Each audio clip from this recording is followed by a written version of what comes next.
All right. We are here, people. We are here. It's about to go down. Woo! I'm ready. I don't know. This shit gonna be crazy. Shout out to everybody in the chat, man. Shout out to April MC in the building. Shout out to K-Zag and 20 in the building. Manosphere here. Unique 79. Shout out to everybody up in here. Debo W, what's good, what's good, what's good? Shout out to, who else you got in here? Joe Blast is in the building. What up, Joe Blast? Gregory Hardaway, Iceberg SAT, Raymond, Daniel G, what's going on? We about to get it in today, man. So listen, before we get into anything, let's just play the goddamn trailer so we could go in right after we come back. Check Everybody this out. Has game. The thing is, though, is your game weak or is your game strong? See, that's the difference. See, having weak game is synonymous with having no game. But you have game, you have a strategy to get what you want, but your strategy might be weak. I always tell these guys, snap your fingers. And I tell them, snap your fingers. Like, you hear that sound? I'm like, what is that sound? Bitch, that's a 17-year-old that just turned 18. That's a 19-year-old that just turned 21. They are just, they're everywhere. Hi, how you doing? You think I give a fuck about how you doing, bitch? All I want you to motherfucking do is open your mouth and say something so I can hear how your voice sounds so it can tell me how the fuck to get at you. Your feelings are not facts. Because you feel like whatever you feel like, you can't get me to believe that there's more than two genders. You understand what I'm saying? And truthfully, I'm not sorry because I can't really make facts out of your fucking feelings. Matter of fact, fuck your feelings. There's only two genders. Only two genders. You trying to tell me that genders are neutral and niggas is trying to come up with 92 fucking genders, bro. There's this narrative now that it's okay for a man to cry, and it's really pushing this sensitivity, express yourself, express your feelings. One thing I've always respected about my father growing up, I never seen my dad cry. Me and him would get into arguments, we would go at it, we would fight. I would say the harshest things to him I could to hurt his feelings, but I never broke him. Shoot, just the right pair of shoes get your dick sucked. Just the right pair of shoes. Women don't, seriously, you could look like Boris Cujo, you be 6'8", you know, have a print down to your knee. They look at those shoes, they bust, they just like, oh no, not him. Nah, boo-boo. The bitches shine because of the nigga. Period. Like, and when it's functioning correctly, that's the way it is. So, on that note, dick is a gift. It's a gift. It's a gift.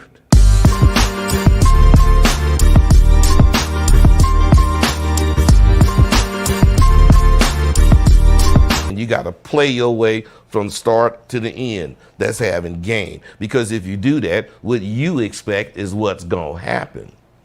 See, don't know accidents happen with motherfuckers that got game.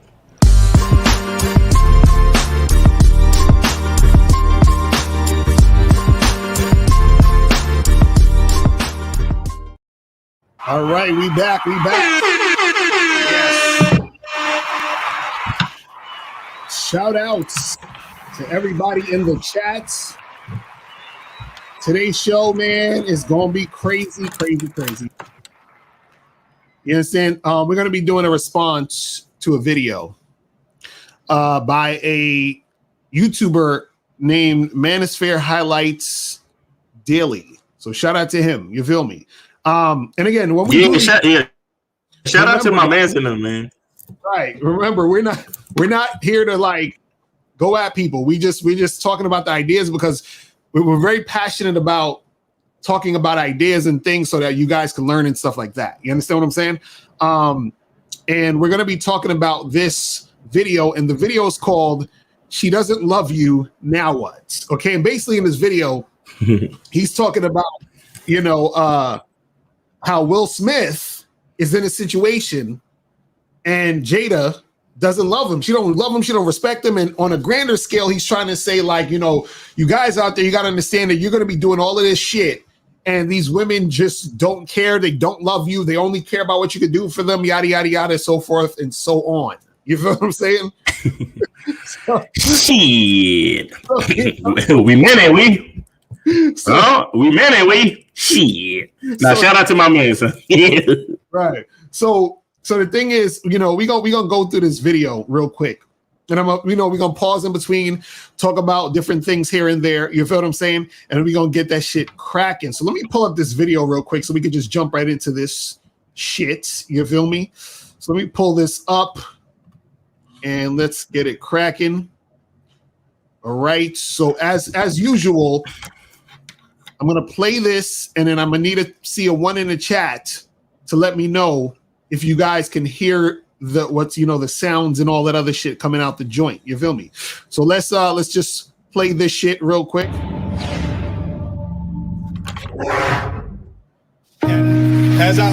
All right.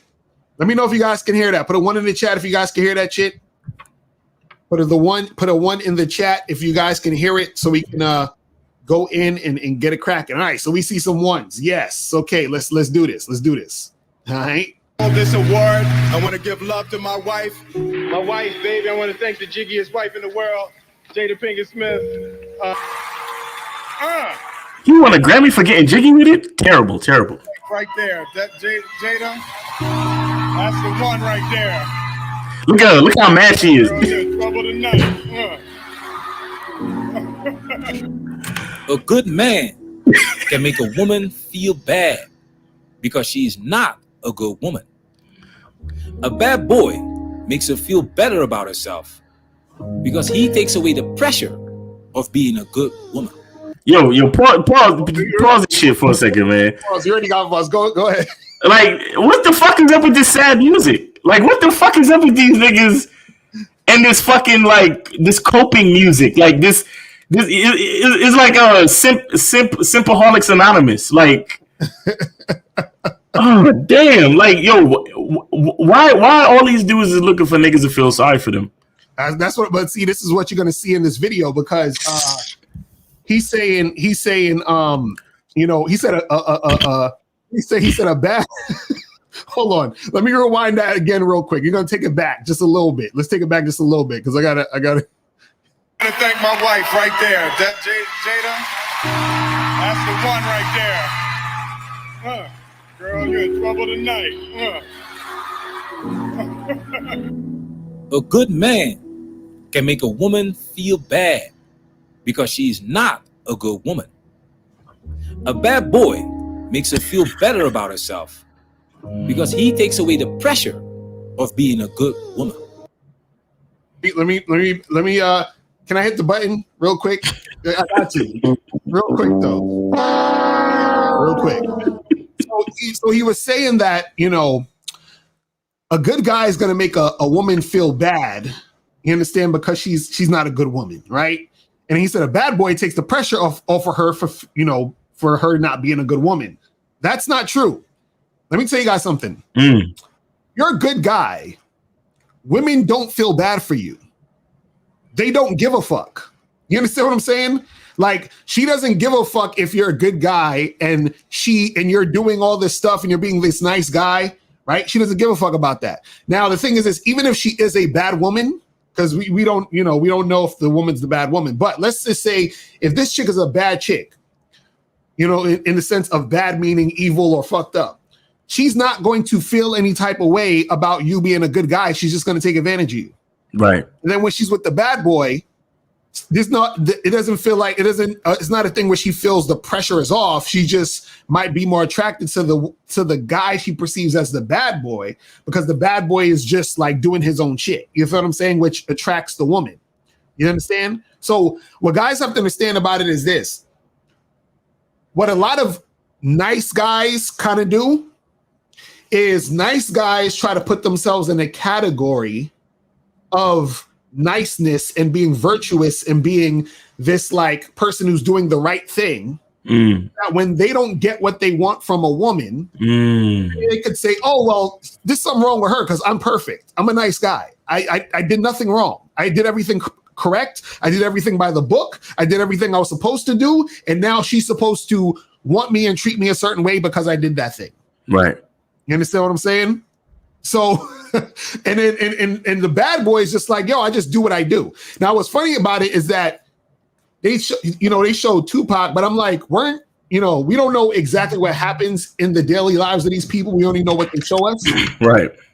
But from what it seemed like with Tupac is like they had like a brother-sister type of relationship. So that's what it seemed like to me. You understand? So just like and it doesn't mean they necessarily didn't do anything, but it didn't never seem like it was that type of shit. You understand?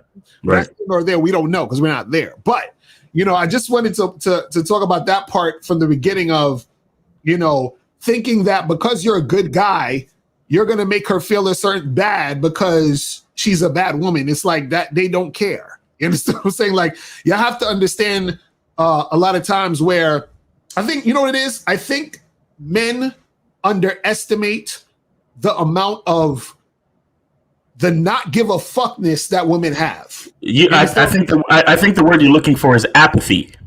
Right. Like they don't give a fuck, guys.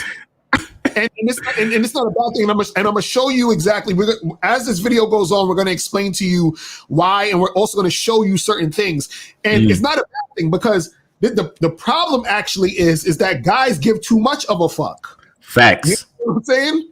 So women don't give a fuck. Guys give too much of a fuck. And that's why dudes get their heart broken and they get played and they feel a certain type of way. And you're gonna see in this video. But let's continue.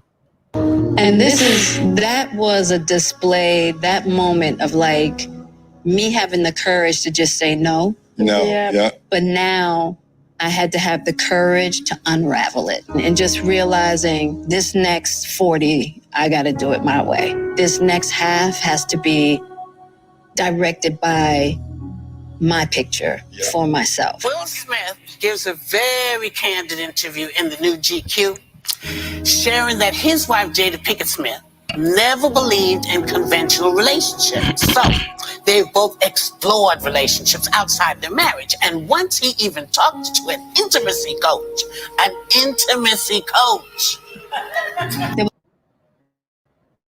Look at her face. Hold on. Let me pause that right there real quick. So what you got to see is like an intimacy coach. You guys understand what an intimacy coach is? So what happens is that they actually do a lot of intimacy coaches. I'm going to make a bold statement and say that doing a TEDx. Yeah, you went to a whole other video about hip hop salmon. Like what happens? There was so much that was. Oh, there you go. I had to pause it. But anyway. Okay. What intimacy coaches do a lot of times, they actually have a lot of intimacy coaches on movies. What an intimacy coach does is that they coach people in sex scenes. Right? So that when in a sex scene, a person may not necessarily feel comfortable. Like if you was on a set on a movie with the other actress or the actresses with you, whatever, one person or both parties might not necessarily feel comfortable getting physical with the other person. You understand? Right. So the intimacy coach, what they do is that they coach them on getting physical and getting intimate in that situation. So an intimacy coach also can help you in your actual relationship you have in real life. So if Will and Jada were together and they're like, hey, we're going to actually open up the relationship or we're going to do our thing in this way, what happens is that they might need a coach to help them get through those situations in order to make it flow better. You understand what I'm saying? So what happens is that they don't want to get in a situation where they're starting to do things and then it's going to be a lot of drama because they don't know how to deal with the shit. So they're like, well, let's get us a coach so we can actually deal with the shit. You see what I'm saying? This is why coaching is important in a lot of aspects of life. You see and also like when you start doing shit outside of your relationship, you sometimes you have to kind of remember to keep the intimacy in the relationship going. You know what I'm saying? So you also need coaching with that to like remind yourself, yeah, I'm out here seeing other chicks, but I still got to take care of my woman at home and make sure that there's still a connection at home and all that. You know what I mean? So exactly. So that's what it is. So there's a lot of stuff that you guys are going to see in this video that I'm going to talk about and me and Miles going to talk about that you might not have heard before because most people, like that you guys watch or in the space, aren't talking about it how we talk about it. You understand what I'm saying? And it also comes from our actual experience in real life doing the shit that we're doing. You feel what I'm saying? So, just keep that in mind. But let's continue. Oh, and also too, real quick, I wanted to point out something too, because they're going to talk about this later in the video, where she talks about her 40th birthday and how, you know, she was feeling some type of way, whatever it is like that, right? One of the things you guys got to understand about dealing with women, and not just with women, but people in general, and also yourself, is that the best relationship you can have with women is when the woman you're dealing with is doing exactly what she wants to do. This is why it's good to be honest with a woman, because you want her to respond to you honestly about being with you in the situation you want her to be in with you. You see what I'm saying? And so this is the reason why a lot of drama and stuff happens in relationships, because you're dealing with a woman who might be sort of setting shit aside just to fuck with you in a certain situation, but she's not really feeling it. She's not really there. She's only with you because she wants a husband or a boyfriend, but she don't really care about you. You understand what I'm saying? It's not really about you. It's just about the title. It's just about, you know, having that thing there. You know what I'm saying?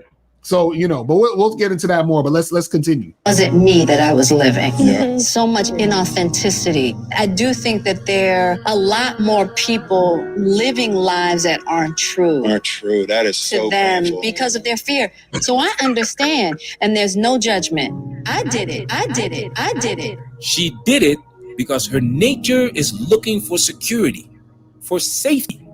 She doesn't love you for who you are. She doesn't love you like that. She loves you for what you can do for her. And she knows that she will have to perform a certain way, behave a certain way, act a certain way to get what she wants from you, to get what she needs from you. There was an I. Hold on. Let me pause it there for a second. So basically, you know, he's saying, you know, she doesn't love you. She just loves what you can do for her. Right. You understand what I'm saying? And what's funny is in certain situations, that's correct, because if a chick chooses a guy who she's not really into, then she'll just use him. And she's like, well, he has money. I'm going to do this and do that. But Jada Pinkett doesn't need Will Smith to survive. Do you understand what I'm saying? It's nice for her to have him because he's someone at a certain level where she's at, and she's like, cool, we can make this happen. But she doesn't actually need this nigga in the sense of survival, meaning monetarily. You understand what I'm saying? Like if Will Smith and Jada Pinkett, like if she never got with Will Smith, it's not like Jada's gonna be broke. You understand what I'm saying? Like and also you gotta understand this. Ask yourself this question. Why hasn't Jada Pinkett left Will Smith? Because people are always saying, Will Smith, you gotta leave Jada. She don't love you. She's crazy. Why hasn't Jada left Will? We'll give you guys a second to think about that.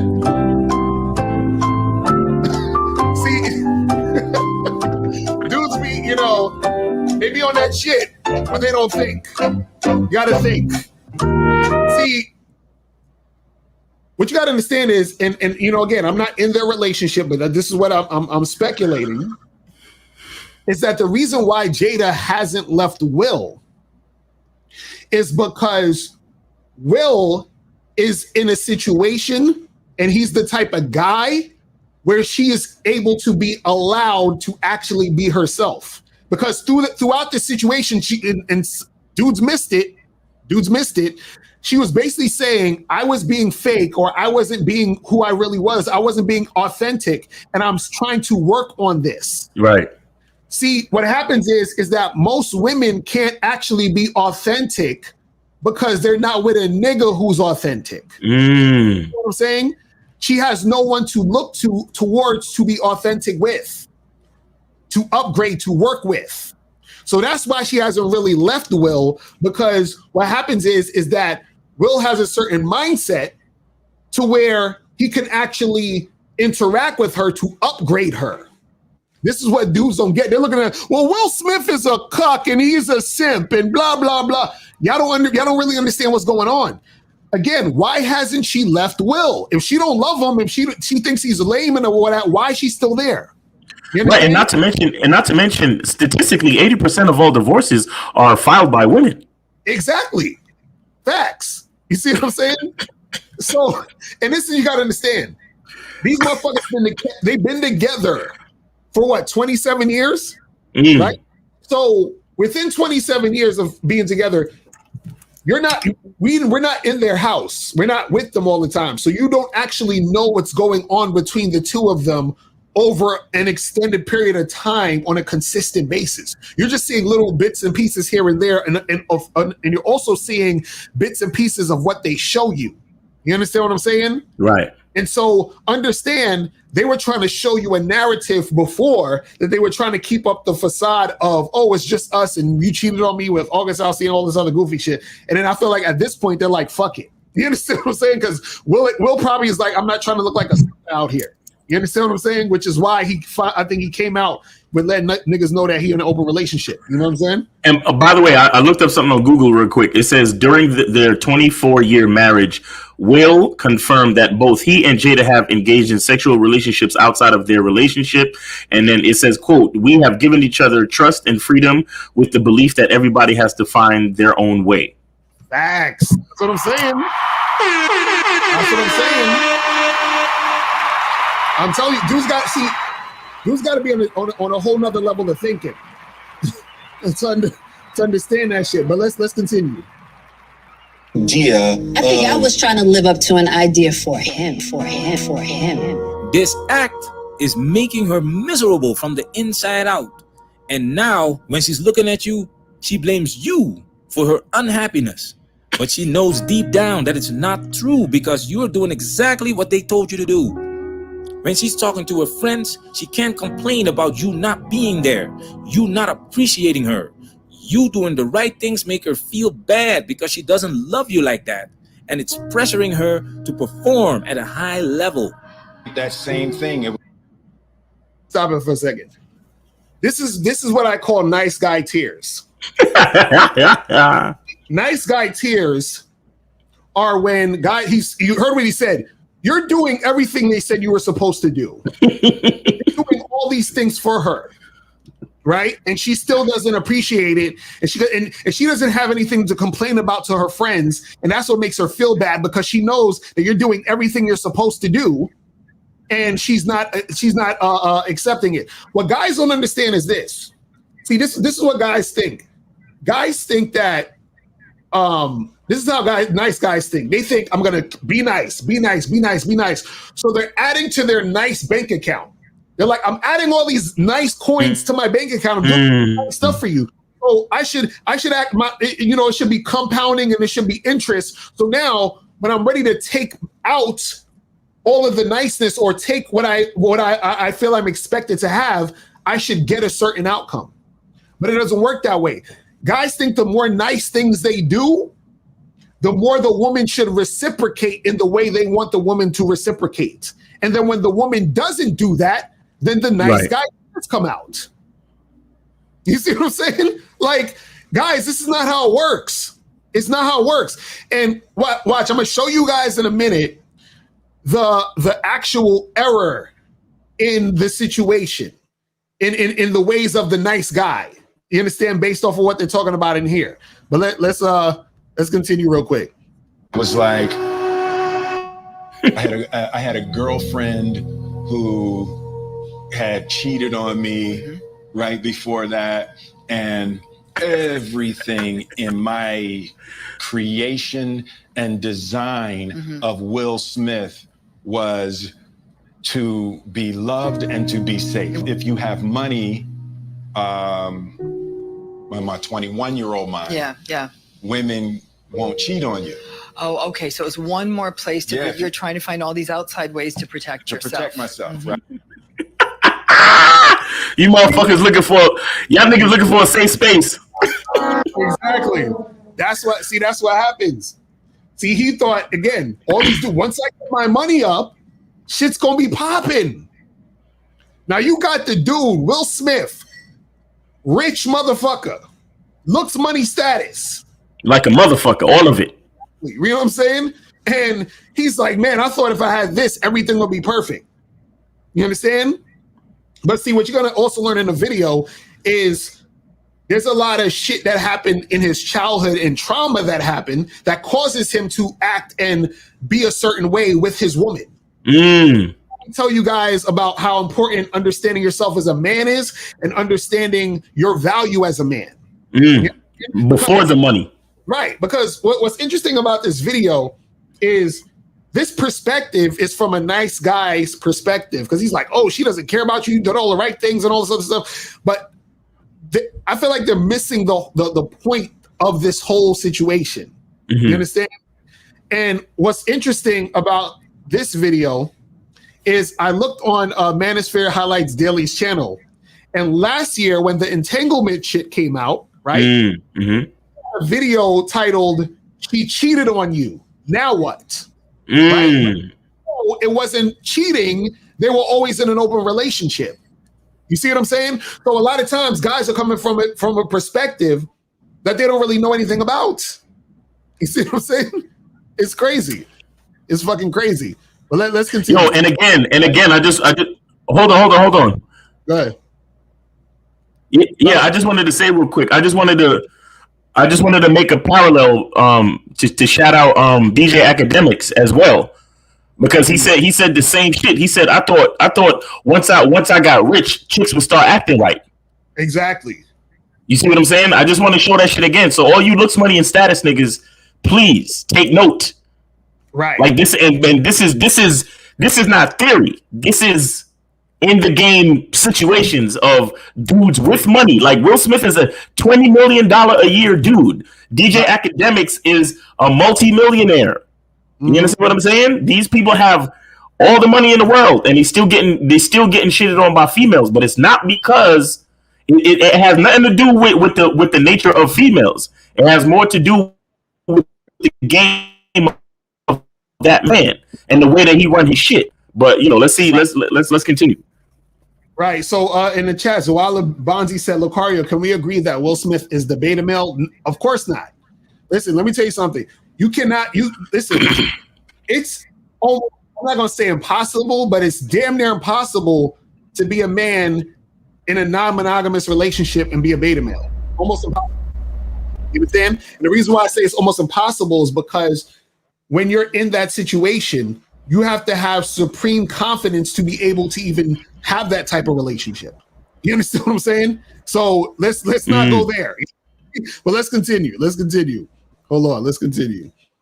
Let me put this on here. All right. So if I'm rich and if I'm famous and if I'm the best, then mommy and daddy won't be mad. Interesting. Okay. Everybody will be safe and I can't get hurt. Okay.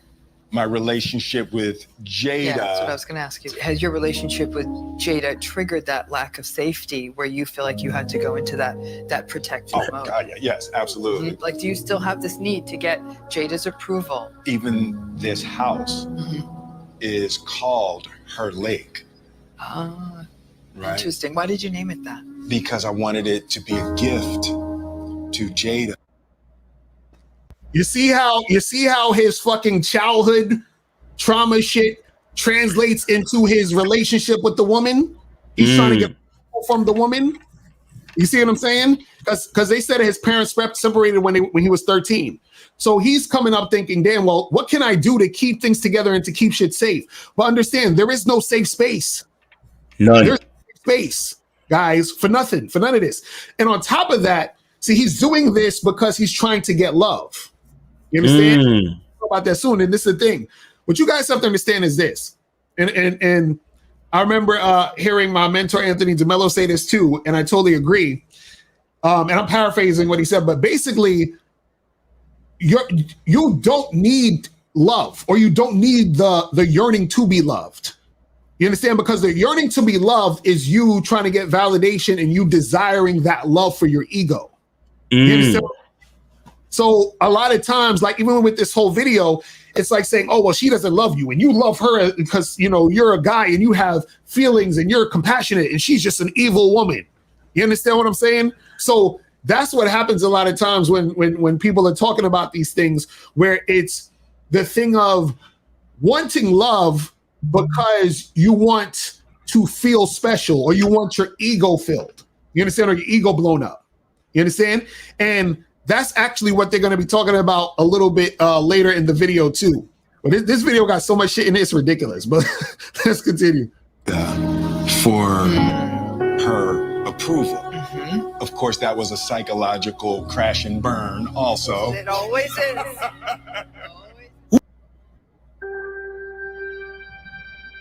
Oh my God. Thank you for coming on such short notice. Miss Grace is... Who told you that you had to do everything to make a woman happy? Who told you? What have you done for me lately? When does it become a problem finding happiness and satisfaction in appreciating your wife and doing your best to make her happy? Loving her is selfish now because your actions are pressuring her to be something that she is not. And now she has reached this point that she cannot pretend anymore. And guess whose fault it is? Turning point in our relationship for me happened when I turned 40. That's when I had a midlife crisis. Yeah, your 40th birthday was my low point. Yo, I would give it to Jada though. All jokes aside, oh my God, all jokes aside, I'm her 40th birthday. I had hired a documentary team. I traced mommy's family roots. Her 40th birthday was going to be my thing. It was going to be a splash. It was going to be a splash. Mary J. Blige performed. I debuted the film, all of that. It was going to be the thing that lifted her out of this midlife crisis, and it was going to be my deepest, most beautiful proclamation of love. And we did it. Oh, she's holding it together. She's getting it together. Then I had Mary J. Blige performing. The whole time I'm like, the little boy that wants mommy to say everything was wonderful, right? And she's having a really difficult emotional time. And I said, well, it's okay. We'll just wait and see. I just wanted to have intimate time. And I was like, well, I'll cancel tomorrow. She was like, it's my birthday, right? And she's told me that the party was the most ridiculous display of my ego. Listen. You're not ready. You're not ready for this game right here. You're not ready for this game right here. Hold on. Before I say what I'm gonna say, I want to play what Manosphere Highlights and Daily says after this, and then I'm gonna stop and then we're gonna get into it. Crushed, right? And to this day, I know I was crushed because it was true. Yeah. It wasn't a party for her. Yeah. Model. That kind of disapproval is the central greatest pain in my life. And from women. Gotcha. Female disapproval. Oh. You do everything in your power for her approval, for her validation, even though you are the one that's taking her places. You are the one that's raising her level. You are the one that improved her lifestyle. You are the prize. And still, you are disrespected for not being the one she truly wants and for not living the lifestyle that she desires. As far as what? Let me explain something to you guys, right? What Jada Pinkett said to Will Smith was absolutely correct.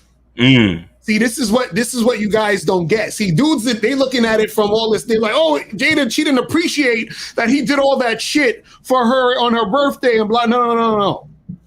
And see, what the reason why Will Smith said it hurt because he knew it was true. Because what she said was, you was doing that for your ego. He even said, this is gonna be my shit. Right. He said that. He's like, oh, this gonna and so all she's saying, look, I just want to do something intimate, small. And he's like, well, we gotta do this big. So what happens is this, right?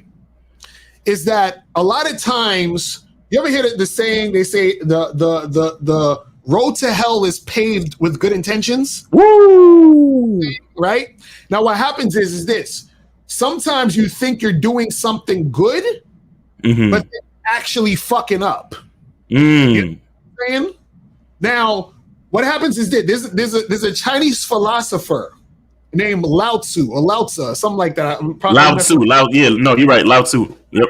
So he says the highest virtue is not virtue, and therefore really is virtue. So I'm gonna say it again. He said the highest virtue is not virtue, and therefore is really virtue. What does that mean, Mr. Locario? That means that if you're conscious of doing something nice, meaning like, oh, I'm purposely trying to do something nice, then you're not really doing something nice. You know what I'm saying? So if you're like, hey, look at me, I'm doing all this nice shit for you, you're not really doing anything nice. You understand what I'm saying? Because you're doing it out of ego. Now, if you're doing something because that's just what you do, and then something nice comes out of it, then that is virtue. So for example, if I do like a random video on YouTube or something, I do a video and I say, hey, you know, in this video, I'm gonna talk about ways to improve your dating life or whatever. And I just put it up and I put it up on YouTube, and I did that shit like 3 years ago, right? And I don't forgot about the video. I just put it up, right?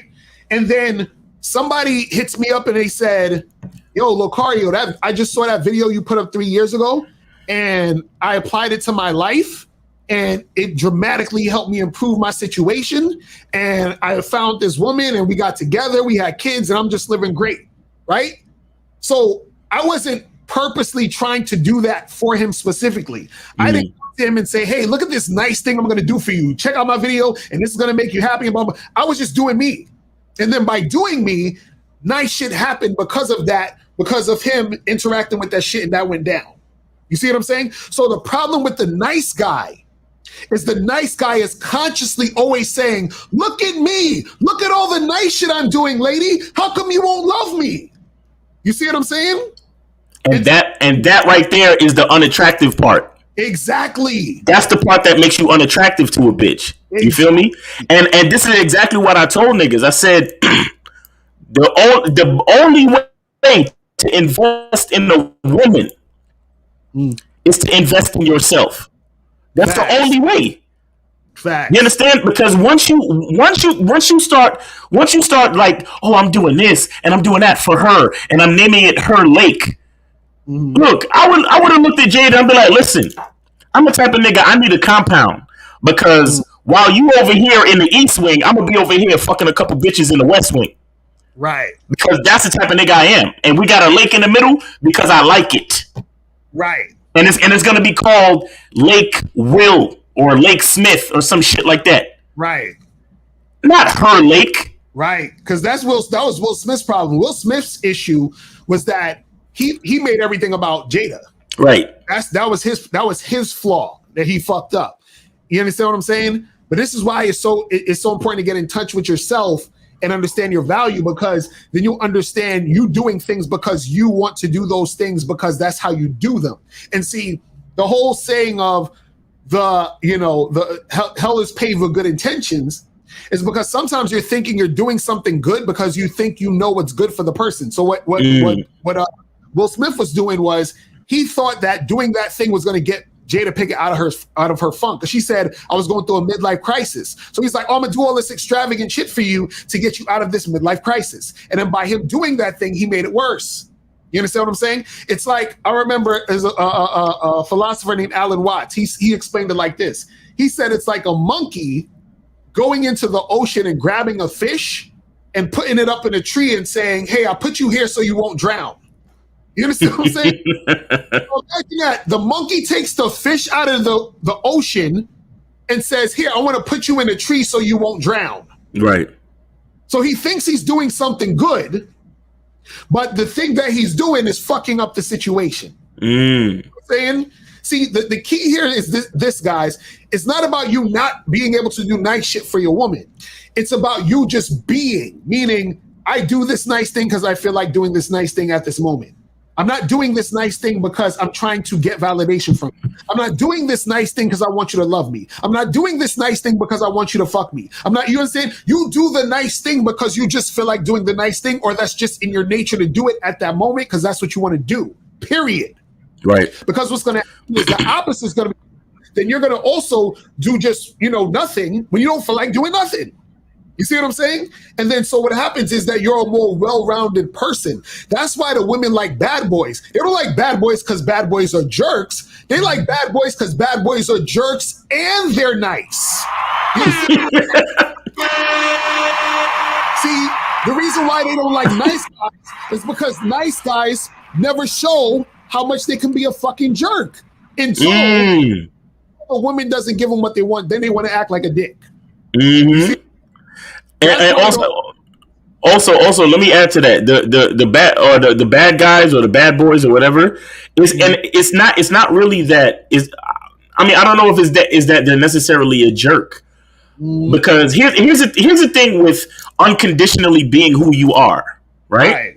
There will be times when you're gonna do you, and motherfuckers around you, your woman, your friends, whoever, your family, they're not gonna like it. Exactly. But the fact that you continue to do you, at the end of the day, they either have to respect it or get the fuck out of your way. Exactly. Facts. You see what I'm saying? Facts. And the only reason why you're called a jerk at any given point is because at that point they may not like whatever it was that you did. Exactly. But the fact that it was authentically you being you unapologetically, it's like, well, that nigga's a jerk, but I gotta fuck with him because at least he's consistent. He's always doing him, and he keeps the shit honest. He keeps the shit real. Right. You get what I'm saying? And that's what it's really about. And, but the thing is, the reason why a bad boy is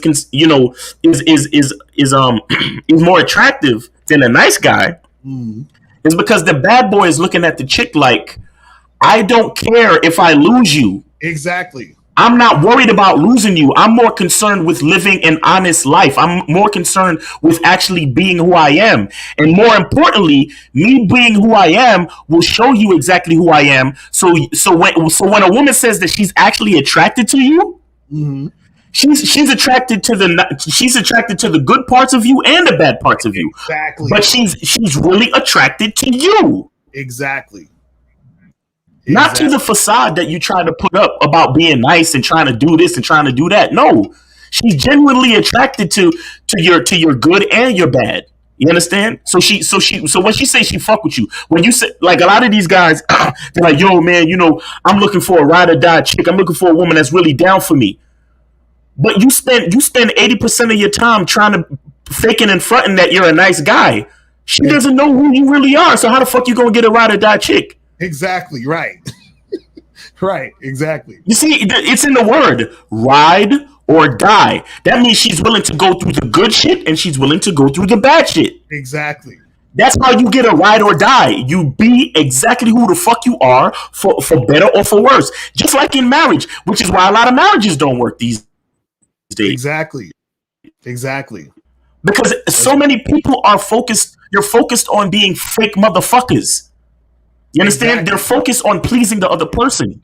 When the truth is, if you really with me through better or worse, that means you go fuck with me with my good characteristics and my bad characteristics. You understand? Because I'm not afraid of losing you. I am mostly concerned with loving who I am and continuing to develop who I am. You get what I'm saying? And then when you find a woman that's truly attracted to you, that's when you get that crazy cooperation, that high interest level, that ride or die chick that you claim that you're looking for. That's the only time you find that. But even Will himself, you understand? He's this video is kind of explaining how for the major part of the relationship, he was trying to be nice. Right, exactly. Exactly.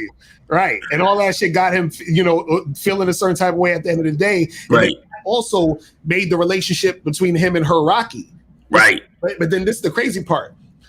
Because they actually was like, yo, let's be fucking real here, right? We're both fucking superstars. We're both attractive. You understand what I'm saying? We're both human. You understand what I'm saying? So listen, we gonna want to do some other things. So let's just get this shit popping, right? Right. But to secure the bag, these other people out here, they not ready for all of this shit. See, August Alsina punk ass kind of fucked up the whole situation. And y'all niggas is dumb if y'all think August Alsina is the first. Exactly right. You know what I'm saying? Fact. He's just the only one that fucked up the situation because he had to open his mouth because he's an emotional little bitch. Right. Exactly. Right. Allegedly. Right. So he fucked up the whole situation. But again, you can look at it this way. Because he did that, at least it got them to the point now, it seems, that they could just be who the fuck they are. Right. You know what I'm saying? So that's the thing. You see what I mean? So it's crazy out there, man. But let's continue this shit. Let's continue this shit. You and I decided we were going to take our space, and what happened? Yeah, and then I got into an entanglement with August. That's what I said. An entanglement? Yes. Yes. A relationship? Yes, it was a relationship. Absolutely. You're hurting because you've been disrespected.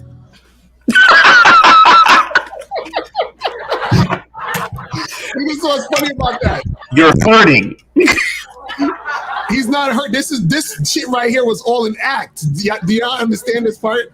This is when the whole entanglement shit. This was them trying to do damage control. Well, I'm telling you, this is what I think happened. After they did this, Will Smith looked at this shit and he probably was looking online and see what people were saying. He's like, wait, I'm not gonna be out here looking like a fucking sucker. You know what I'm saying? He's like, I ain't gonna be out here looking like a fucking sucker. You feel what I'm saying? See, shout out to K-Zag. He said, that's why I fucks with y'all. Y'all get it when it comes to the Will and Jada shit. It's exactly. We know what the fuck's going on. Me, Miles, K-Zag, and we talked about this from the jump, and we said that this was all bullshit as I'm coming out like this. This is for the public. Right.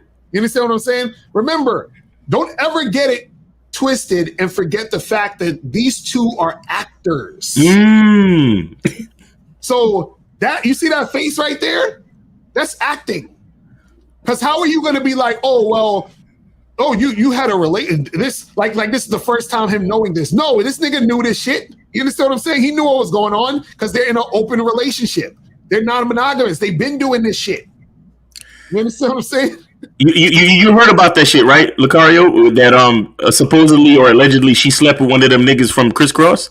Oh, I wouldn't be surprised. You know that shit came out this week too.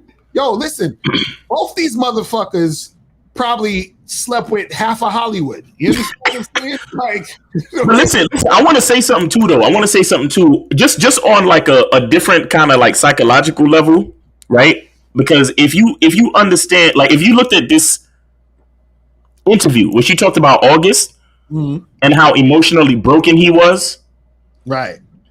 And the reason why she was attracted to him was because she was trying to like help fix him emotionally, right?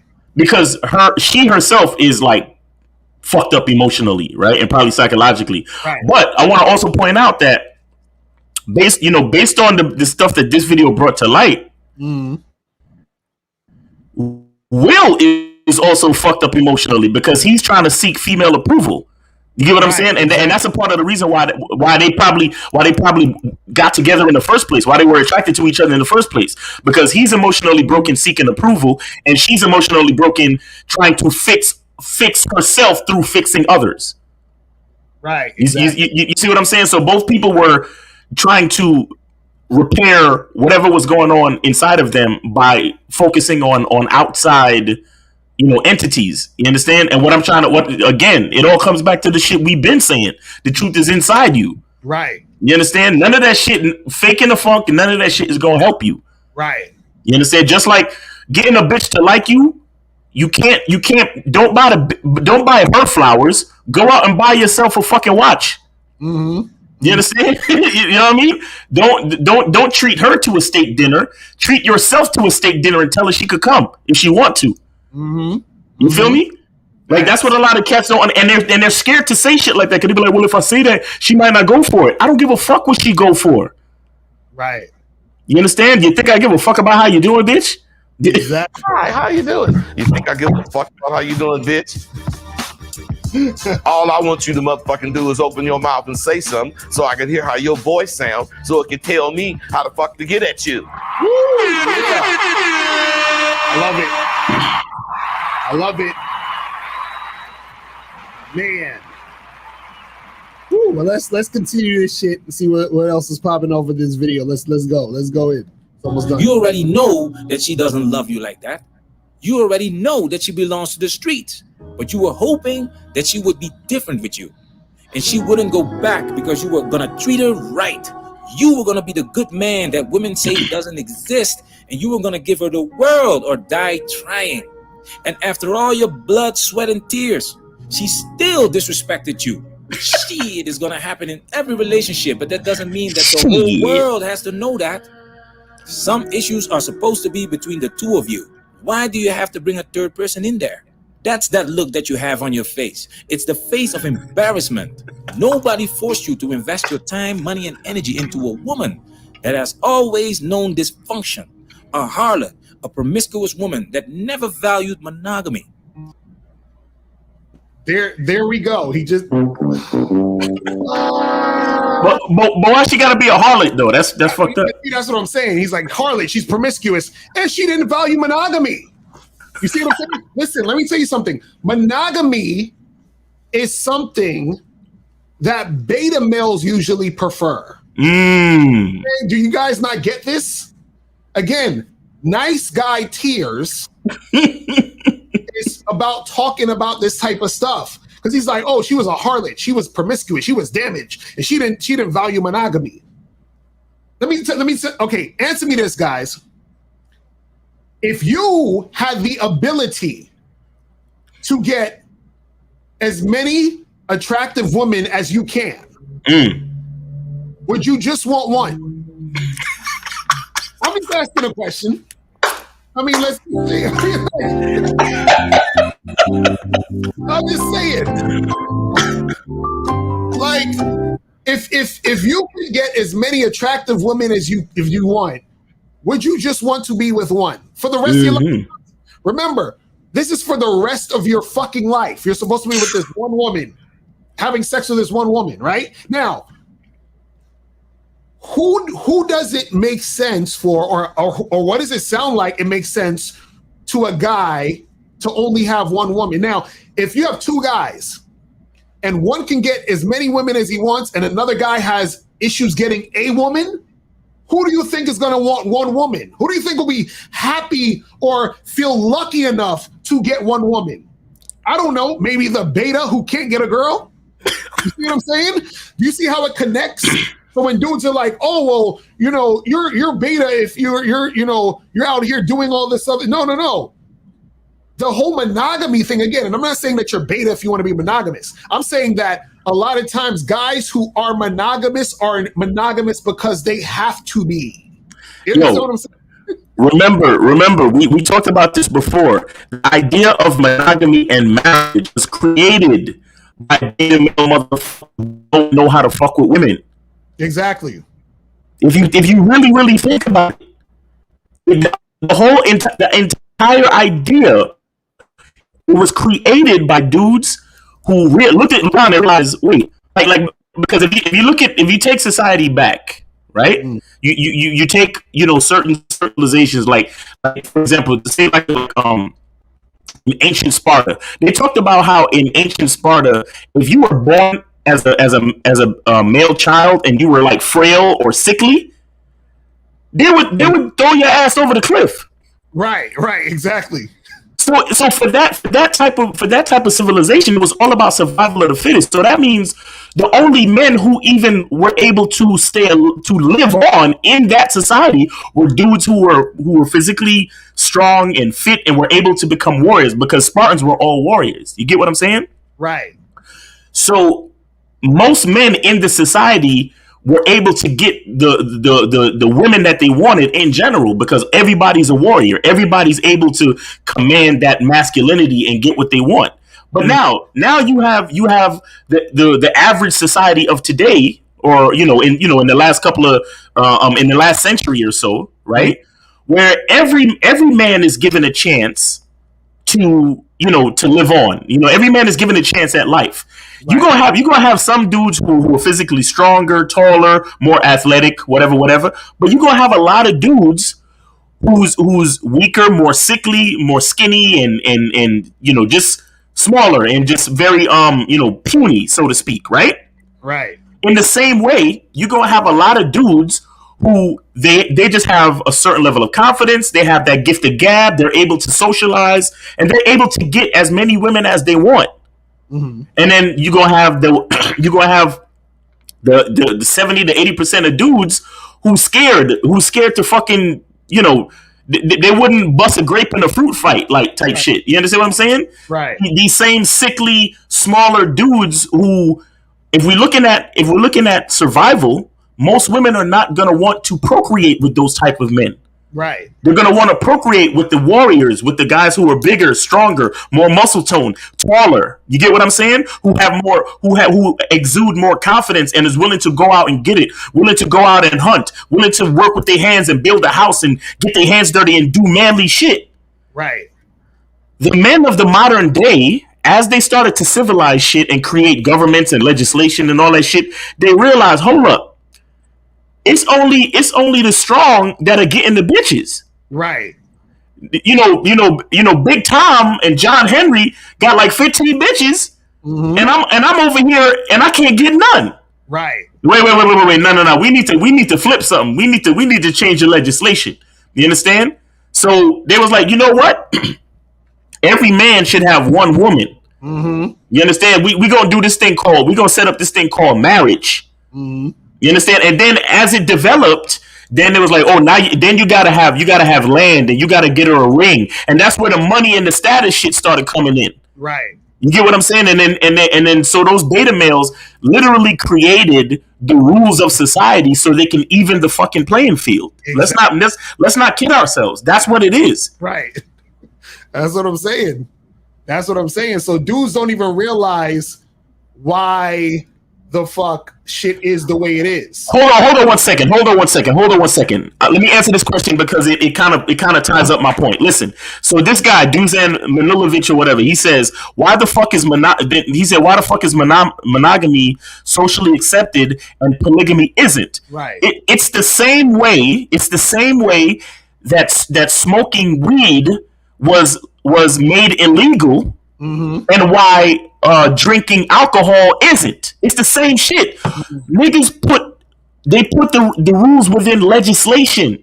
Right. Because the thing with legislation is it affects the entire society, not just one community. Right. It affects the entire society. So the legislation of marriage is in every state constitution. Right. So the institution of marriage literally affects everyone. So and with the institution of marriage comes the idea of monogamy. Exactly. And that's literally why monogamy is socially accepted and polygamy isn't. Right. Because listen, if everybody was if everybody was allowed to make their own choices. All right, I'm gonna give another example. Why do you think bitches complain so much about niggas cheating? Right, exactly. Because there's only like 10% of niggas fucking going around fucking all of these hoes. It's like 10 to 20% of niggas they have all the sexual partners, bro. Right. So all of those women who actually can attract men, they get cheated on. Why? Because that one man that she's fucking with is fucking multiple other females. Exactly. You understand? Exactly. Bitches don't complain about their niggas that they put in the friend zone having other friends around them or anything like that. Right. They only complain about those alpha niggas that they really attracted to fucking other bitches. Right? Because those alphas that they're really attracted to have the option to fuck other bitches. But it's just that because polygamy isn't accepted, most niggas end up lying about what they do. You understand what I'm saying? Exactly. But the real reason behind why so many women complain about getting cheated on is exactly because of what I'm talking about. Because truth be told, that women, the type of men that can actually holler at chicks, have a certain level of confidence, and can get shit done, and that can dick bitches down the right way that bitches want to get dick down.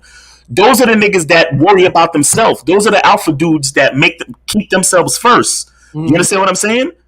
And that's why they all complain about getting cheated on. So to answer the question, monogamy is something that was placed subconsciously into the legislation of the institution of marriage. And on top of that, understand that if there was no monogamy, right? Yeah. What's going to happen is you're going to have a lot of guys left out. And then if you have a lot of guys left out, that can cause chaos. Exactly. and we already see the chaos. Every once in a while, one of these niggas go and shoot up a fucking supermarket or a gym or some dumb shit. We see it. Right. It happens. And see, the thing is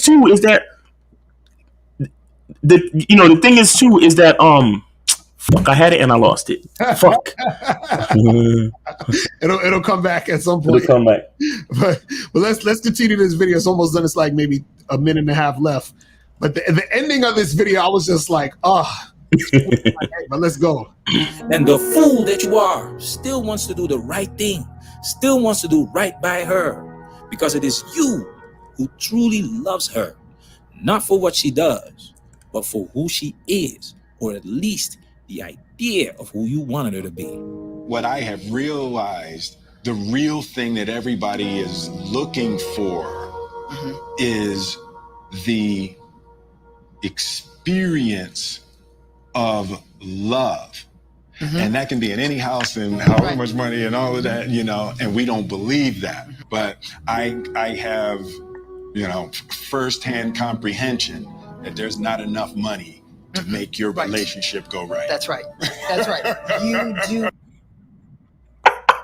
Did y'all fucking hear that? From a nigga who got $300-some million and telling you there is not enough money to make your relationship go right, all you money status niggas, okay? All you high value fucks, okay? The money is not gonna make it right. That's what we're trying to tell y'all. You know what I'm saying? Like, come on, man. Shit. But let's continue. Forget that. Yeah. It's time to let go. It's time to move on. It's time to love yourself and appreciate what you are able to do in life and start doing it for yourself, not female validation. Because let's face it, everything you've accomplished is because of you. Women don't take you anywhere. And even if they could, they wouldn't do it. Oh, the music getting happy now. You over. 1, 2, never. That's not what women do. They already complain when they have to split the bill on a date. That's why she's waiting at the finish line. That's why she shows up when your castle is built. They are programmed to take, and you are programmed to give her everything, and she's still not happy.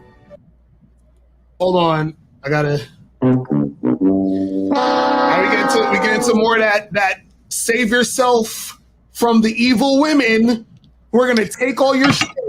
See, I kind of like the part where he said you got to realize that everything you do in life you got to do for yourself. Right, exactly. That part made sense. You know what I'm saying? Yes, I definitely agree with that part. Then he went off the rails talking about, yo, well, this is why women, you know, they're not going to fly you out and they're going to complain if you tell them to pay for half the date, and they're only going to show up when you have success.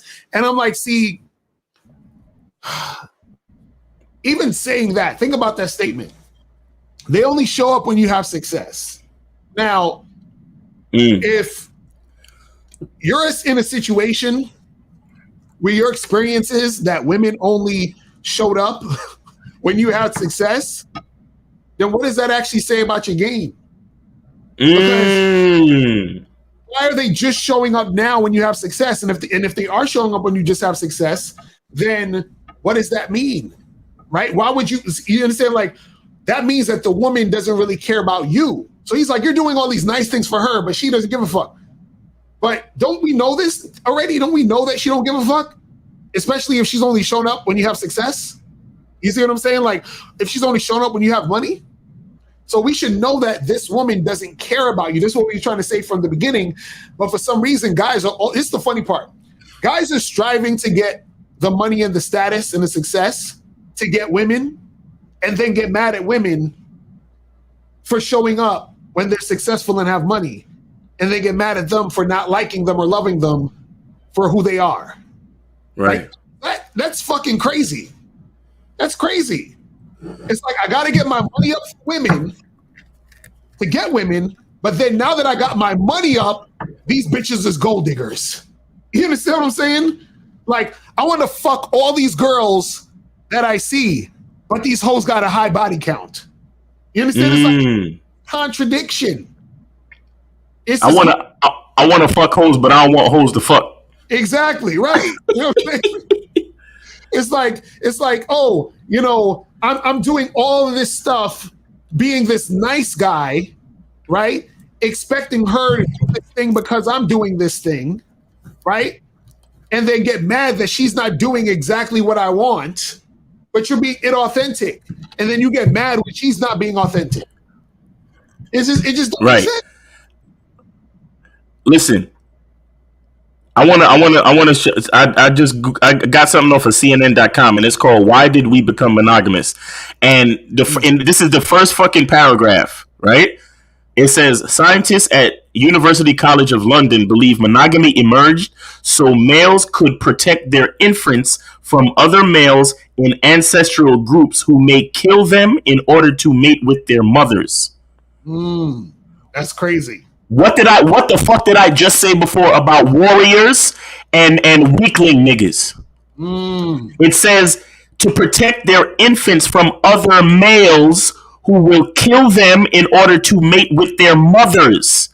So what he's saying is other ancestral groups would literally go and if you a weak nigga that can't protect your family, I will kill your kids and take your wife. That's literally what it says. I'm gonna read it again. Scientists at University College of London believe that monogamy emerged so males could protect their infants from other males in ancestral groups. Other males in other ancestral groups, meaning other families, right? These males in the other ancestral groups who may kill them, the infants, in order to mate with their mothers. Meaning kill the infants so I can literally terminate your bloodline and then mate with the mothers of the infants. Who's the mothers of the infant? The mother of the infants is your baby mama. Exactly.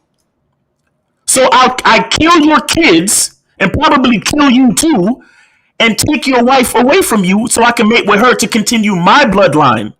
Right. Because I have the confidence and the fucking I have the fucking the audacity. You understand? I'm the warrior. I'm stronger. I'm bigger. I can fucking literally murder you and end your bloodline. Right. Take your bitch and continue my bloodline. Now, it doesn't, of course it's not going to say it the way I said it, but think about it. If I have the power to kill a nigga, kill his kids, take his woman to continue my bloodline, why would I stop at just your one bitch? Right, exactly. That means I'm doing that in multiple situations. I'm looking for weak niggas to take their bitch.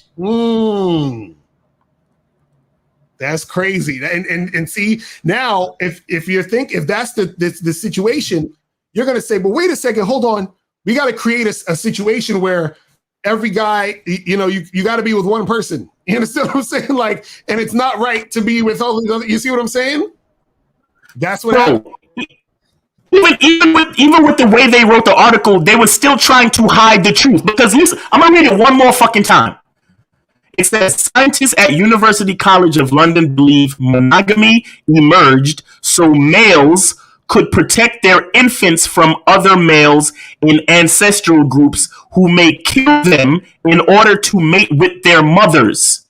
So that means either I'm killing you, the man, and I'm gonna fuck your mother, or I'm gonna kill you. Miles, you was breaking up a little bit, Miles. Miles, you still there? You was breaking up a little bit. I'm breaking up.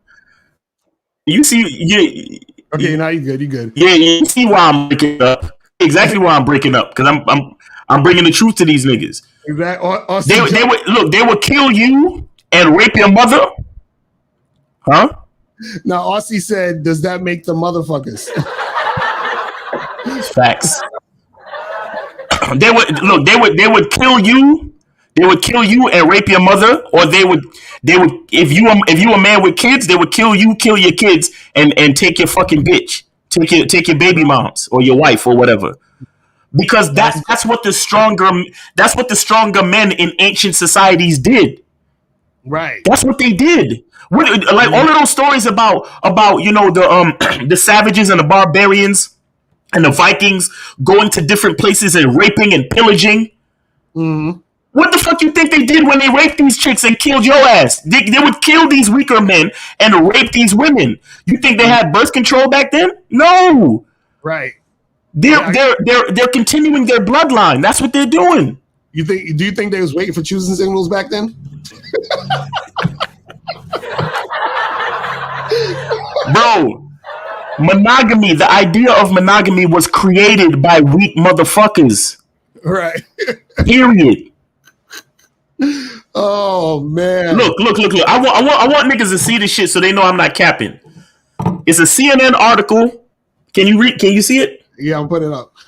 Right. It's a CNN article. And it's right there. What I read is right there, bro. That's crazy. That's crazy. So yeah. I'm not capping, and I'm not saying shit just to boost my points and my ideas. This is CNN.com saying this shit. That's crazy. So guys, you guys can call up. The calling number is 516-387-1224. We got 426 people watching right now. Make sure you guys hit the like button. Hit the like button, people. Let's get this shit cracking. Hit that like button. If you guys want to call up 516-387-1224, or if you got a question, but just put a Q in the chat, and then we will get to you guys' questions, and we will get that shit cracking.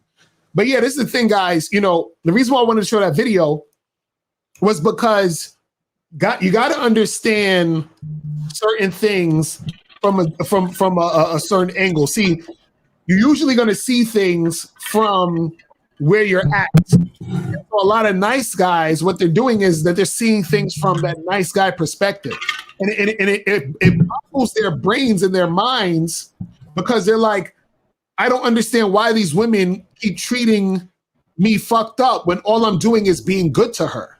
You understand? And I get it. It's like you're like, I'm being good to this woman, and she's shitting on me. But the problem is that you're not necessarily being good to her. You're just doing what you think you need to do in order to get her, which is good. You're just being what you think you need to be in order to get her. But let's go to 806. 806 was popping. Who this? What's up, man? This is Randy. Randy, what's going on? Locario?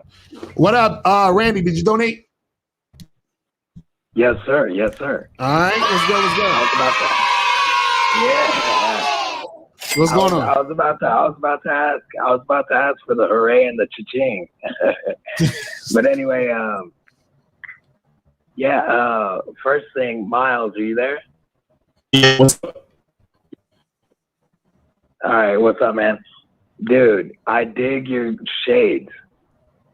Bro. Thanks, bro. Wearing shades. I started wearing shades. And it's almost like a Schrodinger's cat thing. Like, people can't tell what you're looking at. You know what I mean? Like, people can't tell what you're focusing on. So they're like, oh shit, what's up with this dude, right? Randy, you got a yeah, you got a question though? You got a question real quick? I have a question. Yeah, what's the question? Yes, sir. I want y'all to, can y'all talk on the power of believing? I know it's a little bit off topic, but can y'all talk to me on the power of believing? You know, because I believe in the power of believing. So I want to know what y'all. So what do you mean, like believe? You mean like believing you can make something happen? Is that what you're saying? I mean, no, I just mean believing in general, like to believe. Mm-hmm. Well, this is the thing. You know what I mean? Like to believe in yourself, and you know, like. Right. I mean, that's a good question. Well, I'll say this. Well, we appreciate the call. I'm gonna say it offline, but appreciate the call, my brother. So this is the thing. One good thing is good to believe in yourself, because then things can actually happen in the way you want it to, because your thoughts become your actions, and then those actions create situations for you to get what you want. Right. On the flip side, though, sometimes you have to also be very flexible with your beliefs, because sometimes what happens is that if you believe something, you know, too deeply, you start to ingrain that into your identity. And then when other things come across to your to your consciousness or whatever that go against that, you sort of stop yourself from growing because you don't want to adhere to new information. So if you're believing in yourself, that's great, because that's where the confidence is coming from when you're doing anything. But when we talk about beliefs of what you believe about a life and all these other things, it's good to be flexible about that too, because as far as that's concerned, because there's certain things certain new information that you can get that can help you grow. Because if you stick too much to what you believe, sometimes what happens is that keeps you ignorant. You understand? So just like when we come on here, we give you guys certain information, somebody who is listening to this might be like, oh, well, damn, I didn't know that shit about monogamy, right? But then you might have had a belief about monogamy, and then you're too scared to actually take in the new information because it goes against what you believe. You see what I'm saying? Right. So, so that's what that is, man. But I don't know, you got anything on that, Mouse? Nah, I mean, look, belief is, is akin to faith, is akin to confidence. A lot of things that we want in life hasn't manifested yet. So the true motivation to make things happen is to believe that it's possible. You understand? Right. You believe that it's possible, and then the belief that something is possible will should give you the basic motivation you need to work towards it. So that's pretty much it. You understand? If it doesn't exist right now, you want it to exist, then believe that it's possible and then work towards it. That's it. That's the only thing I can tell you. So Chris, the player, said, I got a hot chick coming over tonight. I got a hot chick coming home tonight. I want to rip her bra in half and fuck the shit out of her. Should I tell her I want to do that or just do it? Chris, man. Do it! What? Do it! That's the answer. Just do it, Chris. Come on, man. What's going on with you guys? Well, you know what? I want to... Go ahead, Miles. No, I was just going to say that I wanted to, it goes back to the Jill Scott shit. If you can tell her what to do, then tell her what to do. But if you can't tell her what to do, then you can't tell her what to do. You know what I'm saying? So, if you got the skill and the confidence and the mouthpiece to say some freaky shit like that to her, then say it. But if you one of them niggas who don't, if that's not really your style, then just wait till you get there and take action. You know what I'm saying? Because if you don't know what you're doing, if you don't know how to say certain things, you might end up turning her off. You know what I'm saying? So. Facts. So guys, call the number is 516-387-1224, 516-387-1224 is the number. If you have a question, put a Q in the chat, and then we will get to that. We'll get that shit cracking. Also, remember, guys, the new Bad Boy membership program is out. This one is called, hold on, let me take this off so you guys can see it. It is called The Correct Amount of Attention to Give a Woman You're Dating. So in this program, I'm teaching you guys exactly the amount of time that you need when it comes to approaching a girl, how much time you should spend on, interacting with a girl you approach, how much time you should spend on the phone, how much time and attention you give a girl you're dating, hooking up with, so that you can actually get the best situations and outcomes when you guys are dating. Also, make sure you guys get the Mac Lives Matter shirts. Also get the Game Saves Lives shirts. You feel what I'm saying? Make sure you guys get all those. Get that shit cracking. You feel me? So right. That shit going on. But yeah, that's what it is, man. But this is the thing, guys. I want all you nice guys to understand, because I know this is hard for you guys to get a lot of times, right? All you have to do is really be 100% yourself. Facts. That's it. That cures all of the shit that you're doing as far as you being a nice guy. Listen, you're not going to get rewarded for being a nice guy. It's not going to happen. You understand? You're going to go through the same bullshit. And this is what nice guys want to happen, though. Nice guys want women to one day wake up and say, oh my goodness, you guys have been being nice to us. Let's all just give them some pussy and be with them. This is what guys hope is going to happen. It's not going to happen. You understand what I'm saying? It's not going to happen. So you guys got to understand is women just want guys who are fucking real. That's it. They want you to be a real motherfucker. That's it. You see what I'm saying? So it's not about being an asshole. It's not about pretending to be a dick. It's not about going above and beyond to try to play games to get her to want to fuck with you. It's like, yo, this is who I am. This is what I'm about. And let's make something happen. You see what I'm saying? Mm-hmm. You know how to do that and make that happen, then you're good. You're going to actually attract women who want to fuck with you. You feel Right. And Right. that if you are in a situation where you feel like you're doing something to get the approval of the woman, then you're being nice at this time. You're being a nice guy. Anytime Right. you're doing it to try to get validation from her, you're being a nice guy. You understand?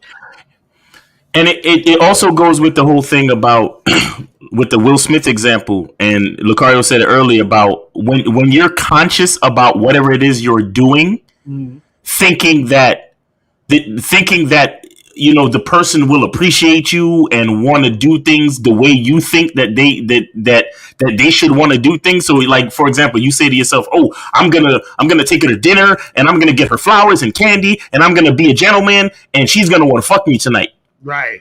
That's having consciousness of the effect of your niceness. Exactly. And that means that you're not actually being nice. Exactly. See, because it even goes back, and I've talked about this before on other shows, it even goes back to the definition of giving, right? When you give, you don't give to get back. You give because it's authentically what you wanted to do. Right. You understand? So when you give somebody $5 and they don't pay you back, or if you drop a $5 to a bum on the street or some shit like that, and you say to yourself, well, I just gave money to a bum on the street, so I know I'm gonna have a good day now. Right. Right. That's not how the universe works. Right. Right. You understand? Because the thing is that when you give because you are happy to be in a position to give. Right. You understand? The fact that you are in a position to give, that's what you should be thankful for, and that's what you should be focusing on. Not the fact that you're gonna get anything back. You understand? Because the fact that you are in a position to spare $5, that means that you're doing pretty good. You understand? Right. And that's the part you should focus on. So in reference to dealing with a chick, it's like, yo, I like going to steakhouses. You understand? Don't bring a bitch on a date to a steakhouse because you think she's gonna suck your dick that night because you took her to the steakhouse. Right. Bring her to the steakhouse because that's what you do. Exactly. If she comes back to the crib and suck your dick, and that's cool, right? If she doesn't come back to the crib and suck your dick, that's cool too. Right. Because you was gonna go to the steakhouse regardless. You see what I'm saying? Like that video that keeps circulating around with that kid who took the girl to the $600 dinner steakhouse. And she was like, "Oh, okay, good night. It was nice hanging with you." And he was like, "Wait, what happened? I thought you was gonna come back with me. I thought we was gonna go hang out and chill some more and blah blah blah." She was like, "Nah, I'm good." And he was all upset and shit. It's like, see, his mistake was not taking her to the steakhouse. His mistake was taking her to the steakhouse thinking that, oh, because I take her to the steakhouse, she's gonna do this. Exactly. Nigga, if that was your thought, you probably shouldn't have went to the steakhouse at all, because truthfully, you probably don't even like steakhouses. You probably only went to the steakhouse because you thought she was gonna fuck you that night. Facts. But if you were honest with yourself, you would have been like, wait a second, do I like going to expensive steakhouses? No. So what the fuck am I doing going to an expensive steakhouse if I don't like doing it? Right. You know what I'm saying? And then you would have been like, hey, you would have hit up the shorty and be like, hey, I'm going to Taco Bell to get some tacos. You want to roll? Right. And then that would have been it. It wouldn't have been no, you know what I'm saying? It wouldn't have been no issue. You feel me? So, you know, guys got to know what the fuck they're doing and really be honest to them with themselves. Right. So 585, we're going to get to your call in a second. So Dusan said, do you guys validate a chick every time when she does something you told her to do for you, or she should feel that appreciation through the process? Well, this is the thing. The chick should just be doing this shit because she wants to do it and she's happy being there doing it. And so what happens is that it's already validating for her to be with me in the first place. You understand what I'm saying? Like the validation is me telling her what to do. Right, exactly. Exactly. Because understand this. This is what you guys got to understand. You telling a girl to do something, right, is you giving her something. You're giving her importance in your life, which is why you're telling her to do this shit in the first place. And so if you tell a girl to do something and she's like, I ain't trying to do all that. I ain't want to do all that. She doesn't realize the gift that you just gave her. And therefore, she should be charged. You understand what I'm saying? You know what I mean? Like she don't even realize. So she should be charged because she don't know that you go into the next step. You feel what I'm saying? So it's like charge a punk ass to the game and tell her to keep it pushing. You feel me? So let's go to 585 and 3. 585, what's going on? What's poppin', my downstate brother? What up, my brother? Did you donate? Of course, man. Come on. So what's good? What's going on? I got a Hold on, here we go. No. Go ahead. So how you married, right? You believe in God? That's the first question. Do I believe in God? I say this. I don't. No. I'm trying. I'm trying to explain to you. What do they call those guys? Agnostic, where they say, I don't think there isn't a God, but I'm not saying that there is. So what I believe is in energy. I believe in energy and like like spiritual energy, that type of shit. But go ahead. But you got it because of a man. They pretty much you got it because of God. We're not going to get into that, but yeah, it's different. You say that again? So if you sign papers, right, to get married, correct? Yeah. So why would you go against the papers that you signed if you're only supposed to be smashing just your wife? It's illegal to have an open marriage. No, it's not. No, it's not. It's not. It's only illegal to try to get married once you're already married. Right. What are you talking about? Get your facts straight, brother. No, Get your facts straight, my nigga. It's illegal to marry two women. What? I'm not married to two women. What? It's illegal to marry two women. So what are you saying? How is it illegal to have an open relationship? Well, it's illegal for her to cheat on you, though. You can you. But it's not cheating. Wait, hold on. Wait, how is it illegal to cheat? Where? No, I'm saying it's adultery for her to sleep with other men. Yes, adultery and illegal is two different things. Which one are we talking about? One is a sin, and one is. Are you talking about law, or are you talking about sin? Right. Which one are you talking? You talking about legislation, or you talking about sin? What are you talking about, bro? I'm talking about both. Nigga, stop. Not the same thing. It's what I'm trying to tell you. What are you talking about? It's not the same thing. Locario, you're gonna burn in hell, my nigga. You and your wife is gonna burn in hell. That's all this call is trying to say. Hold on. Let me say when you're presenting an argument, you have to know the terms you're talking about, bro. Locario, here's my thing. If your game was so tight, and you could hold down one chick without her smashing other dudes. Women were created for men. Okay, hold on. Let me ask you a question. So do you believe in God? You better believe it. I'm Christ-like, correct. Okay, so do you follow everything God says, and have you ever done anything wrong in the eyes of what God would say?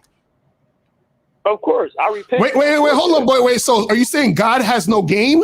Because if God's game was tight, his children would do exactly what he wants. No, is that what you're saying, though? I'm using your logic. No. Hold on. He created him and his son to be perfect. I'm not perfect. He didn't make me to be perfect. So women are perfect?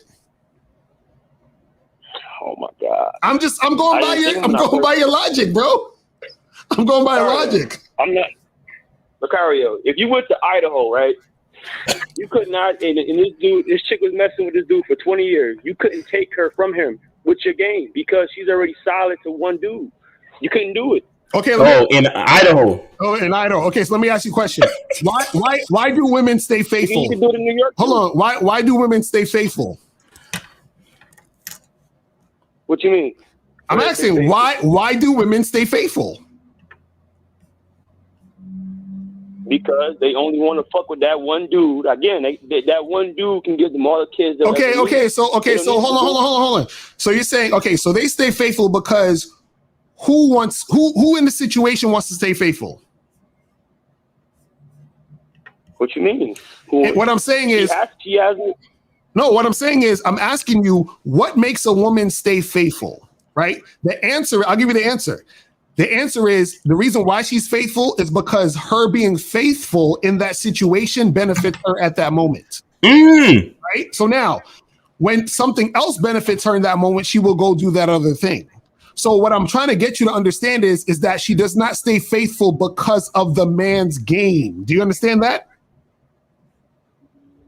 Locario, of course, there's way more components than just the game.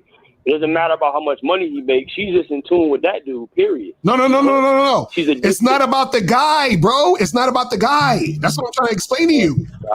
It's not about the guy. See, you think it's about the guy. You think she's faithful because of the guy. She's not faithful because of the guy. She's faithful because of herself. This is why anyone, man or woman, does anything for any reason, because of themselves. This is what you don't get. Locario, what you don't get is, why do women go shopping?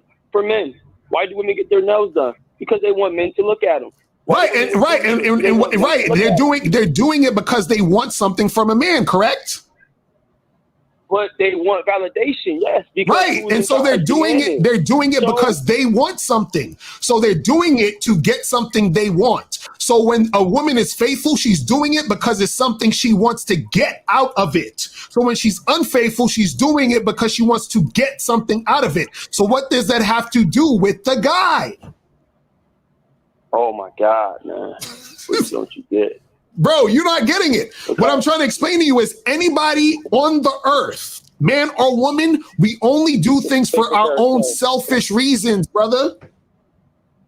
You're not getting that. Only thing with her, she fucks herself only. Come on, man. Oh my, you're not getting it. You're not getting it.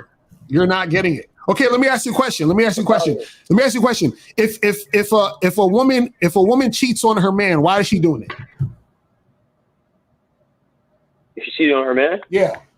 Because she don't respect that nigga. What you mean? She So it has nothing to do with herself. It has nothing to do with her.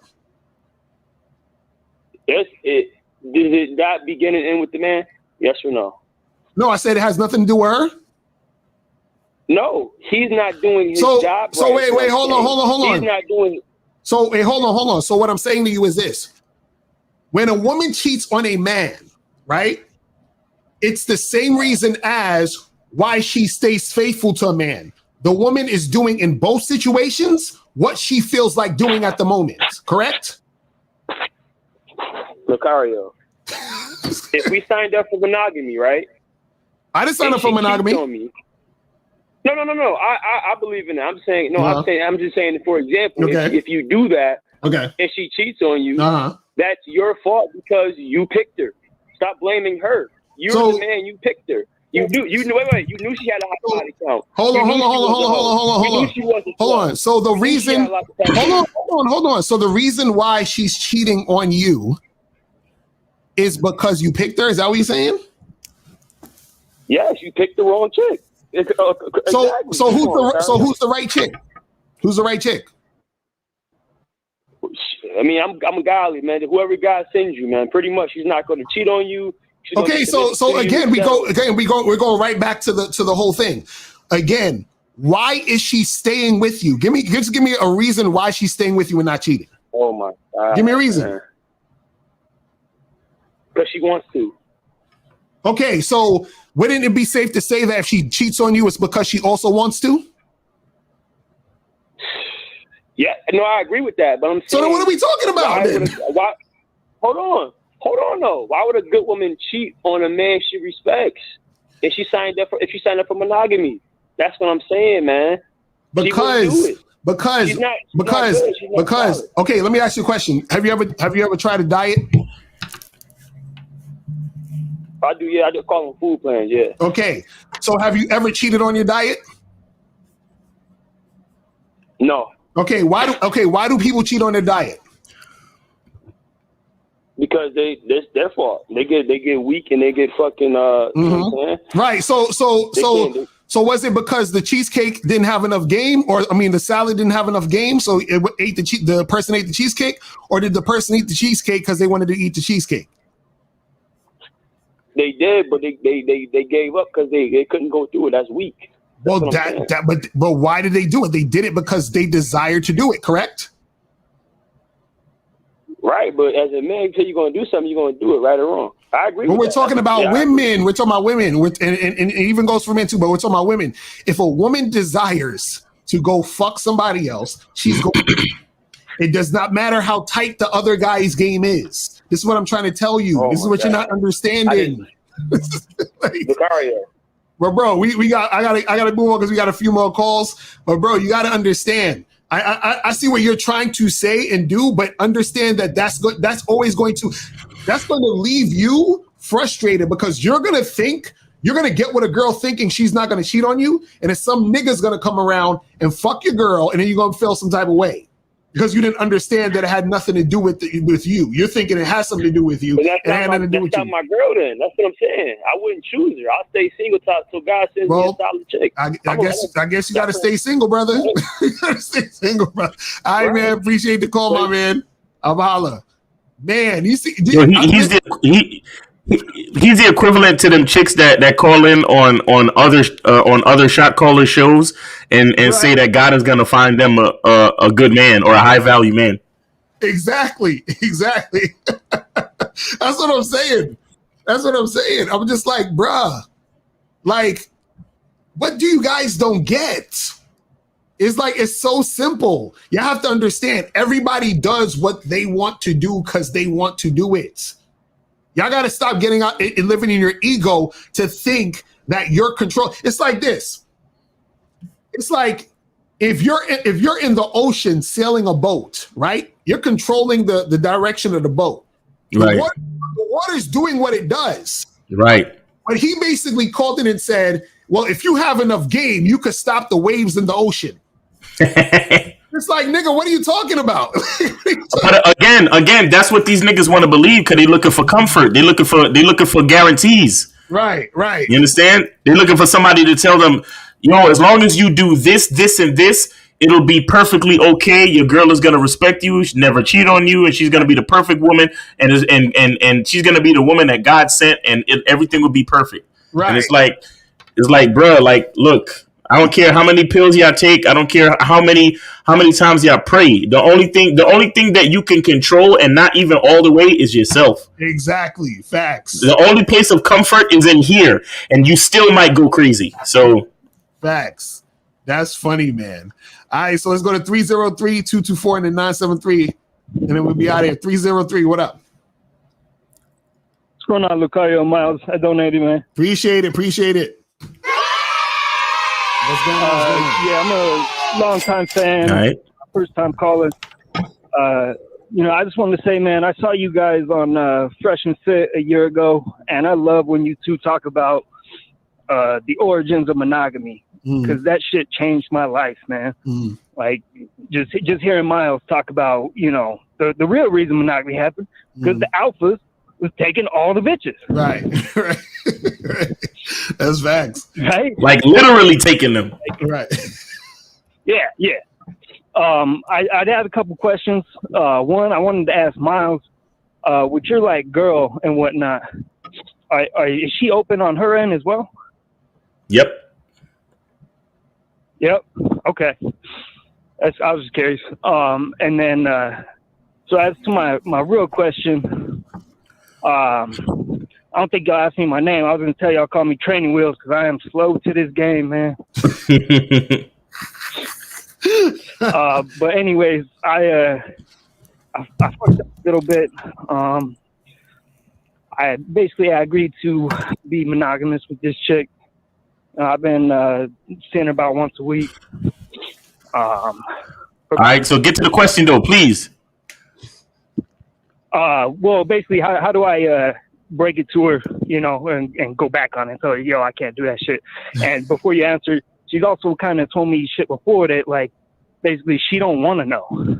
So, do I just keep playing her, or do I tell her? And if I do tell her, how do I tell her? Wait, let me ask you a question. How long have you been seeing this woman? Like 7-8 months. Okay. So tell her what? That you're seeing other women?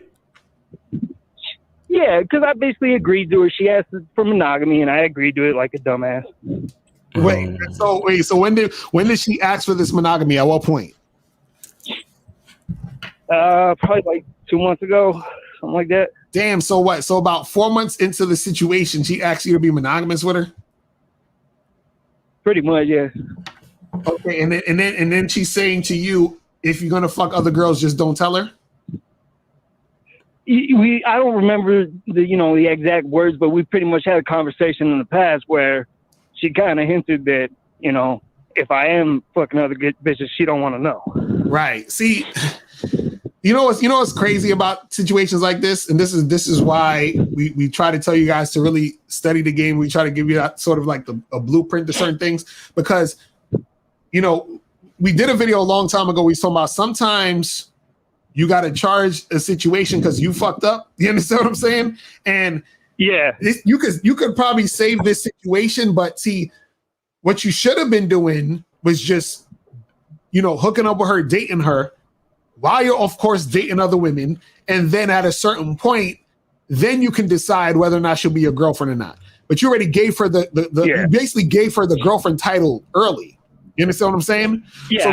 So now you're gonna have to go back on this shit, and then you understand. So this is what I'll say to you. This is what I would say you should do. Tell her, hey, listen. Be like, look, I was thinking, we need to take our situation in another direction, right? We're gonna go back to just, we're just dating. I'm gonna see who I'm gonna see. You gonna see who you gonna see, right? And we're just gonna get together, hook up, have some fun, right? And now, as time goes on, if it develops into something later on down the line that I feel is feasible for us to be in a monogamous relationship, then we could do that. But if I feel like I want it to be open, I'll do that too. So basically, all you got to do is let her, all I'm saying is you got to start the whole thing over. You understand what I'm saying? And start from the ground up. So now you got to start like y'all just started fucking around. Like this is like y'all second date or third time seeing each other type shit. Like we're together, we're hanging out, we're hooking up. You do you, I'm going to do me, and then we're going to move it forward from there. You understand what I'm saying? Real quick, and shout out to True Savage, because he's the reason why I'm asking this, because he put something in the chat. Let me put it up. Caller, let me ask you. You said this girl is supposed to be in a monogamous relationship with her, and you see her once a week? Yeah. Oh yeah, I almost missed that part. Shit, like what the fuck? Like I just missed that part. Hold on. Go ahead, Locario. Go ahead. Hold on, wait. Hold on, I missed out. Hold on, I think I missed. So wait, y'all see each other once a week? Yeah, I bring her over on the weekend. And Nigga, stop, stop, bro. Yo, True Savage, he pointed out. He said she don't want. She's like she's fucking other people, bro. What are you talking about? Yeah, I know. That's what I thought. So I'm like, do I just keep playing the bitch, or do I just tell her, yo, let's, bro, doing it, charge her? Listen, just tell her that monogamous shit is done. Like we just seeing each other, we hooking up, we getting together, we having fun. The monogamy is over. Tell her you can't even say the word monogamy. Monogamy you don't even know what the fuck that means. Like y'all two are just hooking up when I see you, I see you. That's the type of shit you need to have with this girl. You understand what I'm saying? How long ago did you do the monogamy thing again? How long ago did you guys agree did you agree to her request for monogamy? How long ago was this? We're like 8 months. I think we're like 8 months. I think we did it at like 6. Oh, so like 2 months ago. Yeah.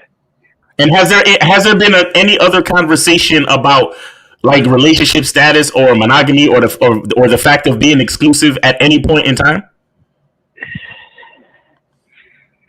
Well, see, like that's why I kind of gave her the energy, because she was being, super submissive and compliant.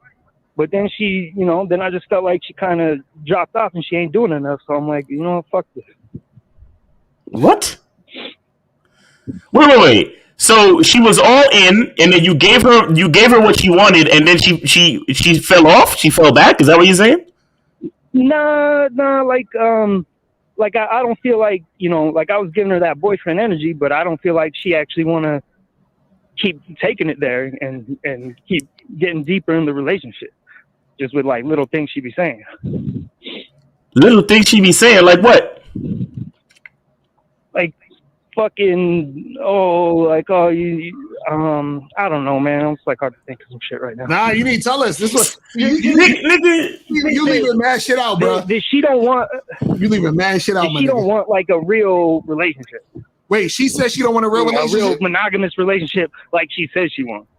No, but what is she saying specifically? You got to give us some examples, bro, because you know what I'm saying. We gotta know exactly what's going on. You leaving shit out, like spit it out. Like she hinted, like one time she hinted that like she ain't ever going to introduce me to her family, and I wasn't asking, but she just kind of hinted that like, oh, I keep, my man and my family separate and shit like that. Nigga. Yo, caller. You see, you know what your fucking problem is? Your problem is that you don't know how to manage your relationship. You don't know how to lead your situation. Right. You understand? You're actually letting this bitch's request for monogamy sway your decision making and all that. Exactly. Shit, right, bro. Like when a chick like that asks you about monogamy or anything, you be like, what's on TV? Right. You know what I'm saying? You be like, come over here. Instead of asking me stupid questions, why don't you come over here and lick my nuts? Like, stop playing with me. Because she asking you from the only thing she's doing is she's probably testing your fortitude. She's testing your manhood, and she realizing that you're very malleable, meaning that you can be manipulated, my nigga. Right. Facts. Like, let me ask you. You're soft. Actually become monogamous. So. Wait, say that again. But I didn't actually stay monogamous. No. This is what I'm saying. What do you want? To not be monogamous. No, I'm saying in general. What do you want though from this situation and this woman? To fuck her once a week, like I've been. Okay, so you don't want to be monogamous, and you want to fuck her once a week, correct? Yeah. Okay, so that's what you tell her. You got it? You're right. That's it. So you're trying to tell me, because I missed the whole once a week thing. How the fuck are you in a monogamous relationship with a woman? So you trying to tell me you only fucking once a week? Her? Huh? Yeah, I'm only fucking her once a week. No, I'm saying you're only fucking once a week because you're in a monogamous relationship, correct? No, I have one other hoe. I got two hoes. Oh my God. You see? So now you're in a situation where you're cheating on the chick. And that's what I said. But she don't act like, she say she gonna ask for monogamy, but then she don't want to know. So see, you're all over the place. Let me. It's because she fucking other dudes and she know you fucking other bitches, bro.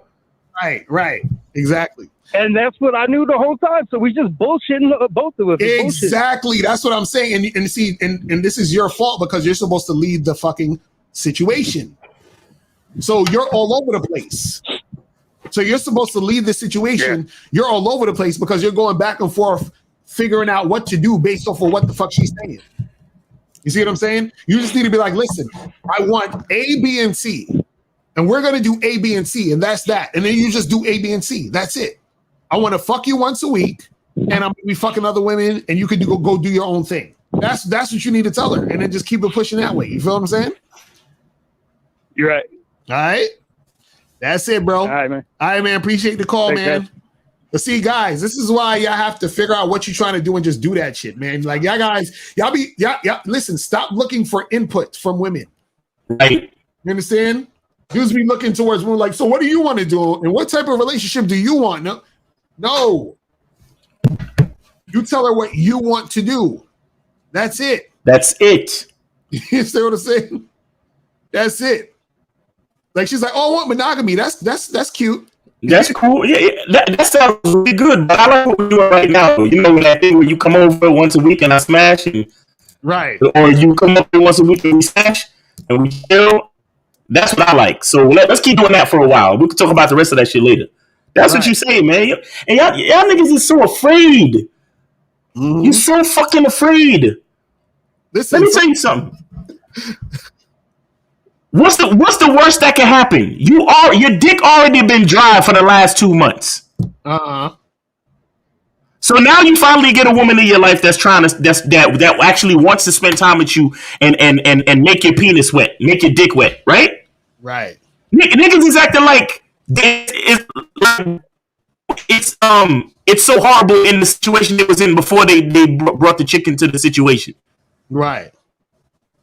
You was cool before she got here. So why are you afraid to just be honest? Let her know what you really want. And if it feels like leaving, then leave. Right. I got this far, so I could get here again and I could go further. I got a video on my channel, on my YouTube channel. It's called if you made it this far, then you can make it here again. Right. Exactly. Stop being so having that scarcity mindset where you're so afraid to lose a chick. No, tell her exactly what the fuck you want to do, and if she gets tired of the situation and don't want to see you no more, then you just back to where you were before.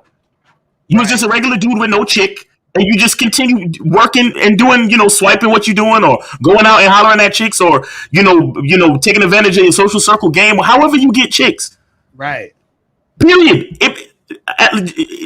Just like a job. You got a job, at any given point, the company can stop making money and you can get fired, and then you be the nigga job. Just like you was the nigga without a job before. How did you get this job? Oh, you went out, you answered articles, and you called numbers, and you went to the temp agency, you got the job. It's the same shit.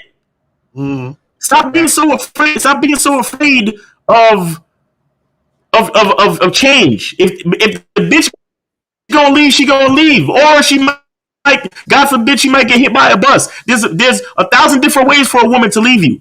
The most important part is you understanding the most important thing, which is you. Right. You niggas want to lie. You niggas want to change shit up and fucking and then call us up with a guilty conscience, like, oh man, she asked me for monogamy and I gave it to her, but now I'm cheating on her, and then should I tell her? Like, why? Like, why you gotta ask these questions? No, you should just be honest from the beginning. Be like, look, like I told you guys, while I'm on the date, I let chicks know I'm not deleting my dating apps. Mm-hmm. So the chicks already know. They already have an idea of what they're dealing with. Mm-hmm. Because if you think that just because we sitting here on this date, it means I hit the jackpot and all of a sudden it's all about you. Right. No, you got another thing coming. You know what I used to love? I used to love when I would be on dates with women sometimes, and they have this look on their face like I'm gonna be their next boyfriend or husband or some shit. That shit was hilarious. I be looking at them like, look at you falling in love and shit. You better stop that. Right. They be like, what you talking about? I be like, you better stop that falling in love shit. I see the way you looking at me. They be like, oh my God, you so full of yourself. I be like, oh my God, you fall in love too easy. Right. You know what I'm saying? Because I'm telling you, they be on that shit. You feel me? Listen, man, when chicks see, what's funny? They gotta get used to not responding to certain things women are saying or asking you, man. You know what I'm saying? Like even on sometimes dating apps, or even sometimes when a chick texts you some question, just ignore the fucking question and respond with some other shit that you're trying to get going. You understand what I'm saying? Right. Because this girl's like, oh, we should do monogamy. He should have been like, what's that you said? You want to lick my nuts? Oh, okay, yeah, sure. I'll take out my dick right now. You understand what I'm saying? Like, she's like, no, I was saying we should have monogamy. Oh, you want to watch a movie? Okay, cool. That's what, you know what I'm saying? Like, I'm not addressing your bullshit. You understand? We're not doing that. I already told you this ain't happening. And a lot of times what happens is that it's shit you already done told them. It's stuff they already know that's not gonna happen, but they just want to keep. You know what I'm saying? It's like we're not doing that shit. But let's go to 973. What's popping? Who this? Hi, cool to see you. I donated. Appreciate it. What up? What's going on? So I think monogamy or polygamy is just a preference. Is pros and cons to each. But someone can be an alpha and still be monogamous. Like an alpha is a leader by definition. So not necessarily polygamous, and like they're pros and cons of each. So, for example, say if I was a billionaire, right? Theoretically, I could get like multiple wives in a huge mansion and have like 50 kids with multiple wives. But say I was poor, then monogamy wouldn't make sense. Even though I'm still the same guy, I'm just as alpha. Monogamy wouldn't make sense because I wouldn't be able to support that many children, right? And so for example, say if I was a caveman or a Viking, so if I was in a situation where I could go out and like pillage other villages and capture their wives and take them for myself, sure. But I was in a situation where I had to stay back, and if I went out and tried to capture other wives, someone would come in and destroy my village. I'd be better off staying back and protecting my own. It depends on the situation. Like, or for example, say if I was in an Eskimo, an extremely harsh environment, monogamy would make more sense. You know, so I'm saying it's just a preference, and also there's different levels to being alpha. So, for example, like say like a total beta has to pay for sex, right? So, and then so you if you have a certain level of looks and confidence, you could get sex without paying for it, right? But the girl just looks at you as fuck buddies. Right. You know, she's not like loyal to you. And then you have the higher level of being alpha, where it's like she's loyal to you, like she sees herself as on your team, and like more loyal to you than anybody else. So, for example, like Charlie Manson's girls, they were like had 100% loyalty to the end, and they wouldn't snitch on him for any reason, right? Right. Exactly. Yeah. So that's a great point, Cold Steel. Do you have a question though? Do I have a question? Okay. So can you be making a girl an official girlfriend without a long vetting period? Well, I guess if you promised her that you would never smash any other chicks,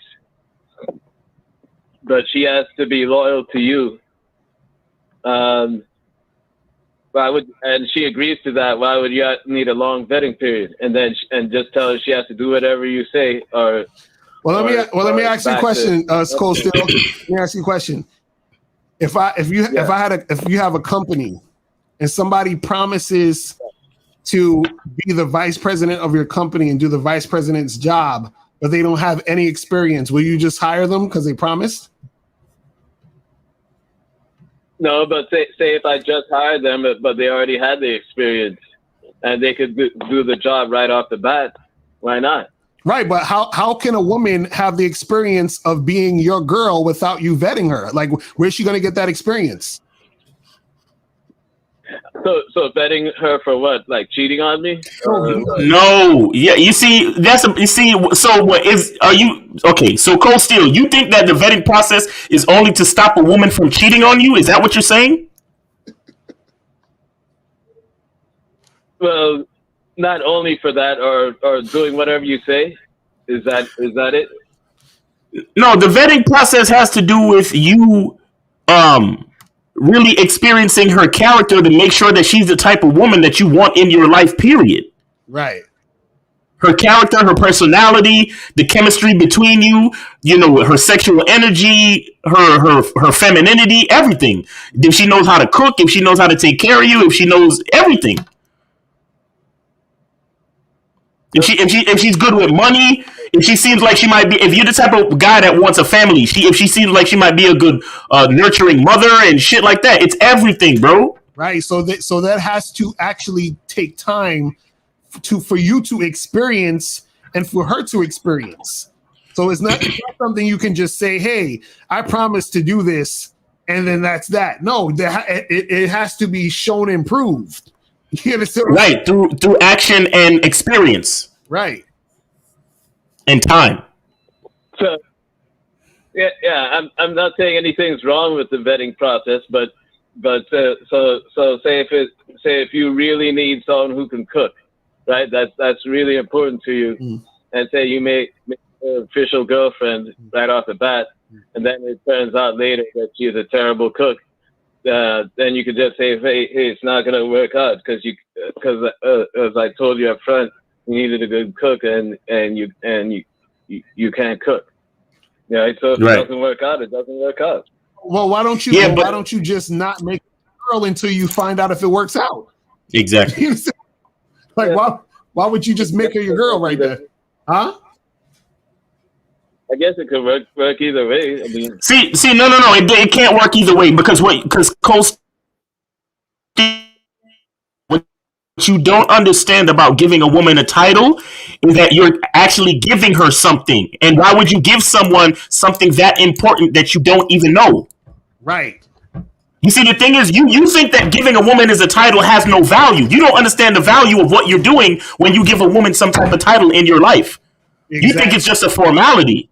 Right. It's not just a formality. When you say to a woman that she is your girlfriend, that she is in your life, that she has some type of status or position in your life, you are giving her access into your life. You're giving her access into the things that make you who you are. Not everybody deserves that type of access so early. You don't know this person. Exactly. You haven't experienced anything about them.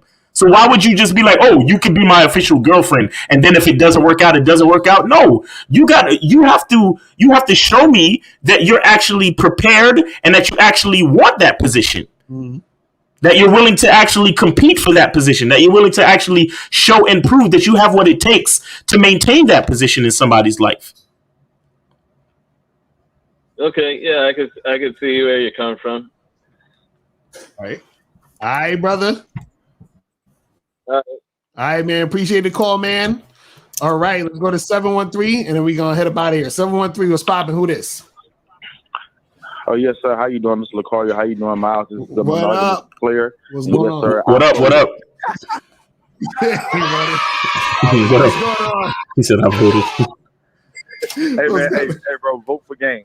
Exactly. Vote for game. But nah, man, just one thing I just want to say is, and as I say, Miles, like you one time expressed and admitted that you was once those guys, and I was too. And I feel like a lot of us grew up when we was young, you know what I'm saying? Because we saw those movies where it was all about the happily ever after, and right. Is, fighting dragons and tigers just to, die at the end. You know what I'm saying? For the chick just to give him a kiss. Right. He dies. You know what I'm saying? Like, that's how dudes look at it. So, subconsciously, a lot of dudes think that women are perfect. You see what I'm saying? Like, the women are better than them. Like, right. I gotta treat a woman right, because that's what a lot of guys grew up on, because we've been around a lot of guys who, raised around women, or just raised in those type of environments where people told you, like, oh, treat the woman right and don't cheat on her and stuff like that. I mean, of course you're supposed to treat a woman right, but that was pushed to where okay, it's all about treating a woman right and making her feel like a princess and all that, when, as what Miles say, these women ain't shit. And it ain't just saying that a woman ain't shit as in she ain't shit as a person, but a woman ain't no better than me or you or anybody else. Right. You know what I'm saying? Women are out here right. what they're doing, but that's the reason why guys are having trouble. But whenever you just get to the game to where, whenever you reach the level of the game to where you just realize that, bro, women come and go, and you actually accept that, that's when you become a true player. And when I was younger, facts. When I realized that, I was, bro, women come and go. Like now, some women are gonna, fly away like balloons if you release them, and some women, come back like boomerangs. You know what I'm saying? Like there's been so many women that I let go.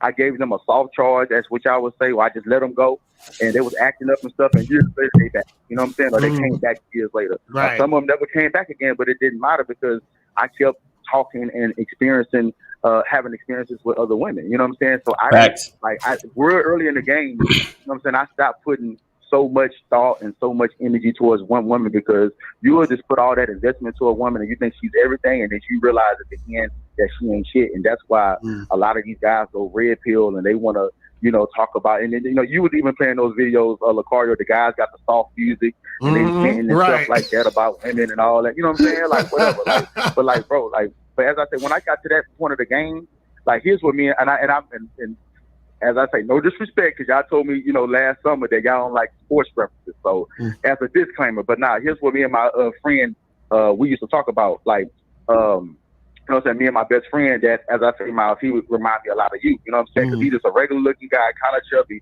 But I done seen this nigga pull bad bitches because he got sex appeal. You know what I'm saying? As what you would say.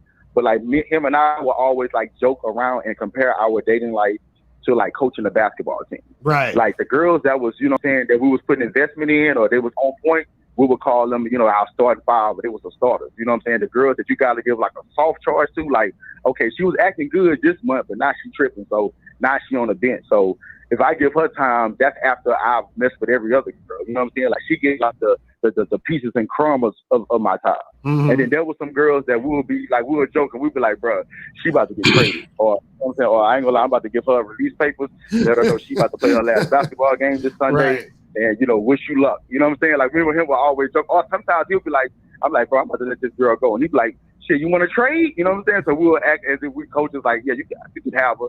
You know what I'm saying? Maybe she'll act better on your team. Right. You dig what I'm saying? But like, and as I say in Miles and Locario, I've tried to, allow girls to be the point guard. You know what I'm saying? To see if they can control the paint, control the floor. Right. And some girls like, bro, I'm losing. You know what I'm saying? Even sometimes I'd be like, bro, like, I ain't making it to the playoffs with the group that I got. I gotta let all of them go next year. You know what I'm saying? And that's how the game is. Sometimes let them go and get a new starting five. You dig what I'm saying? And That's maybe facts. one from the past, you know what I'm saying? One from the past might want to come back and she's willing to ride the bench. You know what I'm saying? It's girls that respect you so much, they willing to ride the bench. I'm willing to just be the side chick. You dig what I'm saying? I'm willing to just to be the chick. Whenever you call me, you know what I'm saying? You might call me once a year. But if I get that phone call, I'm ready. Right. You dig what I'm saying? Right. But that's how you got it. That's how you got to flow with the game. You dig what I'm saying? But once you find that one girl that she, you know what I'm saying? Like, I ain't gonna lie, a lot of girls that's really, really gonna be your star player be the ones that was on the bench. You know what I'm saying? Not because they're on the bench for bad reasons, but on the bench because maybe you was kind of overlooking some things. But when you start to kind of pay attention to her, because every time you put her in the game, you say, all right, baby, all I want you to do is shoot a 3-pointer. And that's what she do. And she's doing it effectively. So you can give her a little bit more, you know what I'm saying, you can give her a little bit more responsibility on the court. Now she running point guard. Okay, I'm going to see if you can really, really control everything. You know what I'm saying? And when I look at it, a girl that can control everything is a girl that knows her place, but she allow all the other girls to play their roles. So sometimes, Right. Yep. you know what I'm saying, there's conflict there. So now there's no chemistry on the team. You dig what I'm saying? Not to say that girls got to know everybody, but girls got to understand the type of nigga that you is. Like, they just subconsciously know, like, okay, a nigga got other players doing what they do, but whenever I get my turn or whatever the ball is in my court, I'm a ball. You dig what I'm saying? Right. That's the type of chick that over time, you can give her the max contract. You can give her He going in. He going in. He's spending that fire game today, people. You see what I'm saying? That's some real shit. That's some real shit. So that's what me and my friends talk about, and we always joke around and laugh like, yeah, bro. And lately, I've been saying, I'm making it to the NBA Finals. You feel me? Back in the day, I'll be happy if I made it to playoffs. Right. But I got my girlfriend. You know, and she showed me that she can take that max contract, and then it's one thing to give a girl a max contract, but when she's still continuing to do what she's doing after getting the max contract, that lets you know that she's not there for the money or whatever. She's there because she want to be there because she want to be with you. Right. So thank you so much, guys, man. And y'all always get like this because of brothers like y'all, older cats like y'all that show younger brothers like me the game. Because I'm being honest, man, like the game is really lost out here, and it's not even just a game about girls and stuff like that. It's a game of life. There's a lot of people that's lost, that's getting the wrong message. But I'm glad that you guys are still around, because I'm glad that y'all not that worry about followers and stuff like that. Because if you was like that, then you probably would have dropped off on YouTube, and I never would have, got to, run across y'all. Y'all been on YouTube. But y'all kept pushing because y'all met those guys. Yo. For those guys. So I really respect it. So thank you so much, man. Appreciate it, my brother. All right. All right, man. Peace to you, man. Appreciate you. That's what's up. Damn it, we got another call. Hold on. Yeah. All right, 617. You're the last call. Be out of here. Come on, man. Stop these. Yo. 617. What's going on? Real quick. What up? That nigga better donate. Yo, what's going on? What up, my brother? Did you donate though? Did you donate though? Yeah, I donated. I just donated $3. Cool. All right, go All ahead. right, what's your question? So, do you think that? So I'm messing with a chick, right? And we've been messing around for like a year and a half, and it was cool at first, but I feel like I lost sexual attraction to her. So I mean, like over the last year, I don't know what happened. It's just I'm not feeling it like that. Okay. She's trying to take it. She's always trying to push that, we should be in a relationship. We've been doing this for so long, and I'm always like, nah, I'm good because, you know what I mean? I like. What's the question though? But now it got. Right, so the question is it possible to maintain to maintain what I have with this girl, even though I'm not sexually attracted to her? No. Well, why would you want to? Yeah, why would you want to? At the point, because at the time, like, I'm not gonna lie, I don't have a bunch of women on me. See, that's the issue. No, you don't have any other women. You don't have any other fucking women. Just tell the truth, my nigga. I have one other one. Bruh. This one was always available, but this one I'm talking about was always available to fuck or whatever, go out, whatever, chill.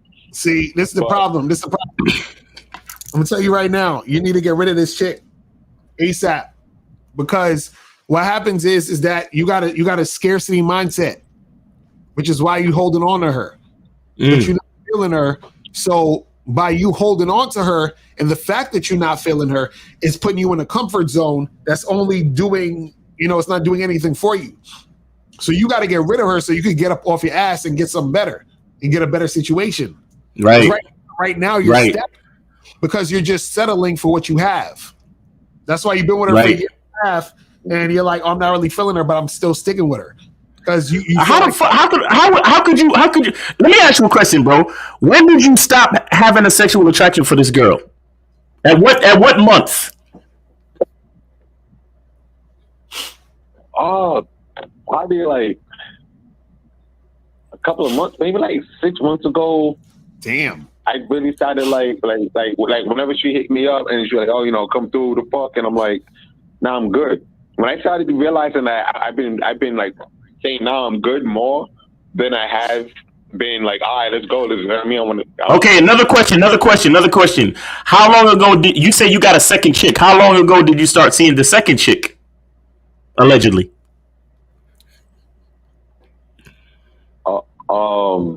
I've been messing with her for not that long, maybe like last 3 months. 3 months. 3 months. Okay. All right. So she probably don't got nothing to do with it. Okay. So after you realized that you wasn't sexually attracted to the first one anymore, why didn't you cut it off then? Yeah, because you know how like this chick is really showing. No, I don't know. I don't know how. Tell me. No, say I did this because. Don't be trying to associate what the fuck you doing with what I do, nigga. You know how well sometimes no. I'm talking about the things she does. The things she does, like she has like the perks of. All right, stop. I want you to say this. I kept her around because go. Because she has perks that I like. Like she shows that she's really down for me. That's it. She shows like, you know what I mean? She calls, like if I tell her that I have, like if I tell her I got something coming up, she'll call me after and be like, yo, how did that go? She shows a lot of interest. She shows a lot of, like she shows she's really down. She's like really down. And some of me feels bad, like, damn, like I don't want to string her along, even though I already told her, like, I'm not taking it there with a relationship with you. She's still showing characteristics as if, you know what I mean, like she's choosing hard. Bro, you need to cut that off, bro. I'm telling you, cut it off. Because I'm telling you, wait. And I ask him when was the last time he smashed her? Oh yeah, when's the last time you smashed the chick though? Probably like a month ago. Oh my God, bro. you need to call that a day, bro. She calls all the time, and like, you know what I mean, to do something. I'm just like, maybe I'm busy, or I just don't feel like. Call it a day. You know? I'm telling you, it's over. Charges to the game. It's a wrap. It's a wrap. Because I'm telling you, this is what happens when you know what you sound like. You sound like a woman in a bad marriage, and you trying to figure out what to do. Like you stop having, like, you know, when a woman stop having sex with her husband and he's sleeping on the couch and all that other goofy shit, or he, you know what I'm saying? Like you're just not feeling her. You feel what I'm saying? they say he may as well marry her. Oh shit. So bro, that's what I'm gonna tell you. Just charge us to the game, bro. You got to charge to the game. Find something new. You know what I'm saying? Stop. You're leaning on her. Yo, but be careful how you charge it to the game, though, bro. Right. No, but you gotta be careful how he charges it though, because it sound like, and he sound like, yo, is this chick Latina? Is she Spanish? Is she Latina? No, she's white. Oh damn! You have to be white. I wouldn't play them games with no Spanish women. No, I don't. I'm smart. Yo, I already know.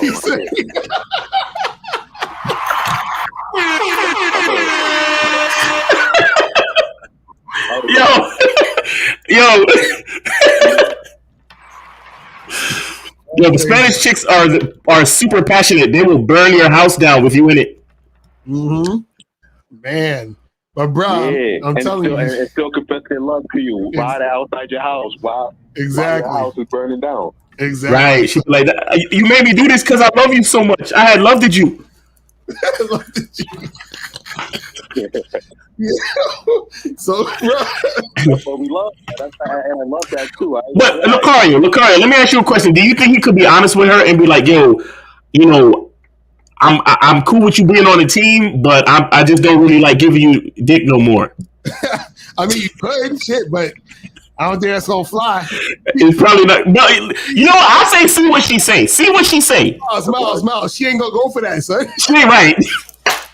No, look, be like, look, I love the way you love me, and I want to keep you on the team, but because I'm less attracted to you sexually, I can only give you dick once a month. Are you okay with that? And see what she say. I mean, she might go. She's so down for me. She might go for that. Like she brings me. Like she wants to always take me out to dinner and do all this extra stuff. Like I'd be like, no, I don't want to. You know, I'd be like, yo, I'm broke. I'd be using shoes like, no, you know, I can't go out to dinner or whatever. She's like, oh, I got you. I'm like, all right. Yo. So either tell her that, or stop fucking with her. That's your two options right there, bro. I think it's the best two options, my nigga. Yo, I would keep her on the team, man. I'll be like, listen, man, you down for a nigga, and I like that. I'm just not like feeling you sexually no more. You know what I'm saying? But if you down to be on the team, I can only promise you dick once a month. Right. And it's probably not gonna be that good because I'm not. Yo, did she gain weight or something? What happened, bro? I don't understand. She gained a little bit of weight, but it's just overall, I don't know. It's just like. You guys never ever looked over at a chick on a couch and you just like, damn. Nigga, no, you see, this is what I'm talking about when a lot of guys get into situations that they should not be in, bro. This is what happens to you guys. Something about what brought y'all together was dishonest in the very beginning that you're not telling us. Right. That's funny. How did y'all get together? How did y'all really get together, bro? We went on a dating app. Okay. And when you saw her on the date, she made you excited? Like everything was all good? The chemistry was there? Yeah, I mean, for the most part, smash like 2 days later. Nah, you said for the most part. What do you mean for the most part? regularly. What? When you say, I asked you if the chemistry was there, and I asked you if the chemistry was there, and you said for the most part. What do you mean by for the most part? Yeah, I mean, I was feeling like, yeah, I could fuck with her. All right, listen. Let me ask you a question. Were you or were you not going through a drought when you got on a date with this chick? I wasn't bagging them like that, no. Exactly. That's what the fuck happened. Your ass was going through a drought. You got on a date with this chick. You said, I could see myself fucking with her, even though you didn't really like her. But you was like, well, she's feeling me enough for me to want to feel her. And now the fact that you're dealing with other chicks, you probably got a certain level of confidence back. So now you feel like, I don't want to deal with her anymore because I feel like I could get other chicks. Mm-hmm. So again, it's you not being honest with yourself in the beginning, bro. This is what I be telling y'all.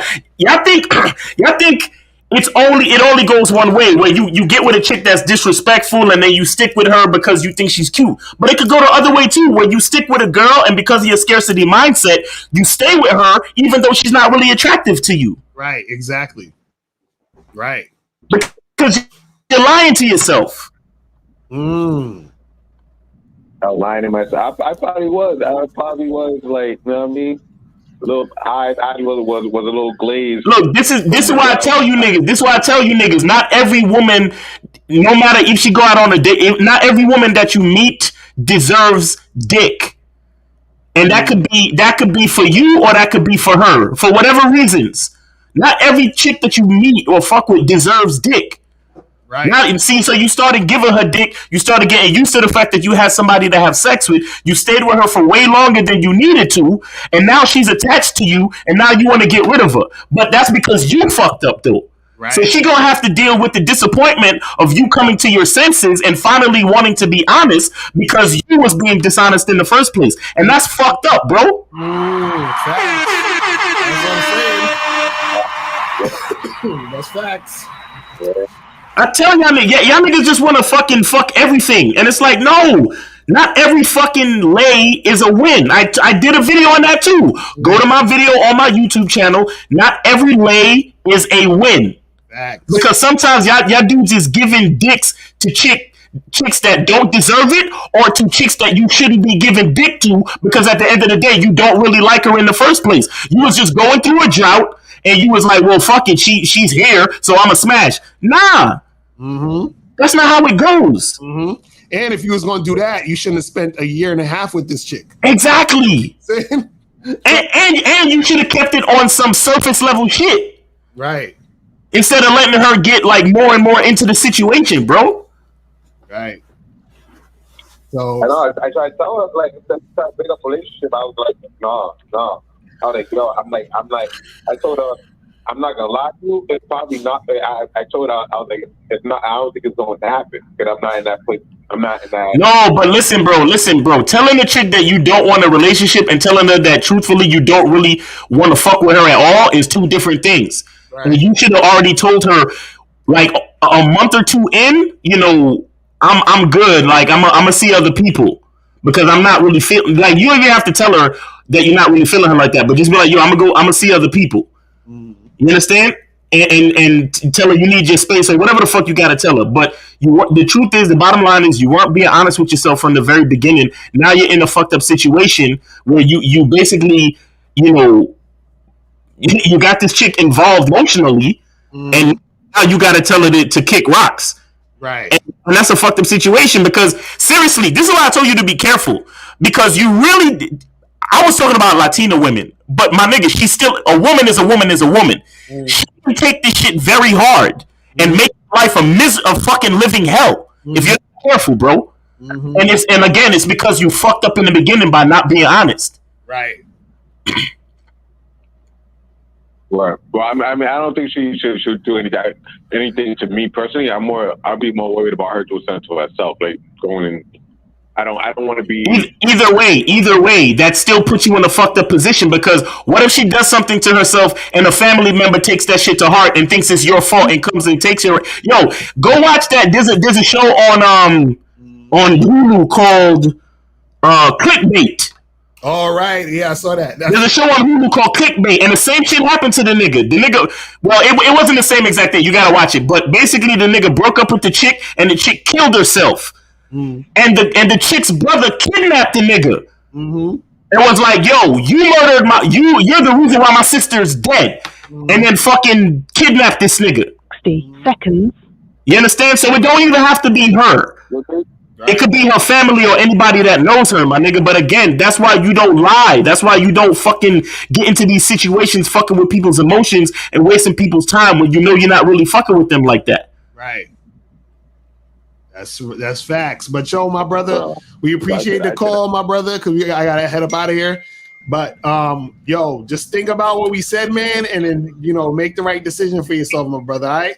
So 845, you'll have to call back next week because we're about to head up out of here. Listen, guys, we appreciate y'all tuning in. Make sure you guys go to Bad Boy Membership to join the Bad Boy Membership. You get 45 through 90-minute audio and video dating advice tutorials every month. And make sure you guys go there to get the Game Kings and get that shit cracking. Anything else you want to say, Miles? I actually want to address this. It says this is Cold Steel talking to Ange A. It says if it was the other way around, she wouldn't give a fuck about him. Women have to grow up just like men do. See, I feel him on that, but then at the same time, it's a woman who follows a man's lead. You get what I'm saying? I don't give women that much credit. You understand? I feel like in the situation, it's still him leading this chick on and now putting himself in a situation that could possibly be dangerous. You understand? I mean, not to say that she has the right to do anything fucked up to him, but it's like, yo, you're dealing with females, though. You get what I'm saying? You're dealing with fucking emotional people that like will do irrational shit to you know what I mean? So that's what I'm saying. You can't fucking lie, man. You can't lie. Right. Facts. That's some real shit. And remember, you can't compare yourself to the chicks. Exactly. It's two different things. You feel what I'm saying? Because like Miles was saying, you're leading the interaction. So everything that's happening in that situation between you and her is based off of how you created it. You understand? So exactly. You gotta do that shit. You feel me? But guys, that's pretty much it. We will holler at y'all guys later. Remember, people, the truth is inside you, and we are out of here. Peace. Later. When it comes to being a man, it's about being that rock. It's about being stable. So first, you're going to have to find discipline within yourself. Do you have that type of discipline? Do you even have the heart to be ruthless? Women need leadership. It is in their nature to seek out leadership. You can't do it 99 because all that's part of a man. You got to do it 100. Apparently, these women out here having sex with somebody. Apparently, they're getting pregnant with somebody. Shoot, somebody getting some. You should look at something like hypergamy and allow it to inspire you to always be evolving, getting better, expanding, developing. There are things you know, there are things you don't know. Then there are things you don't know you don't even know.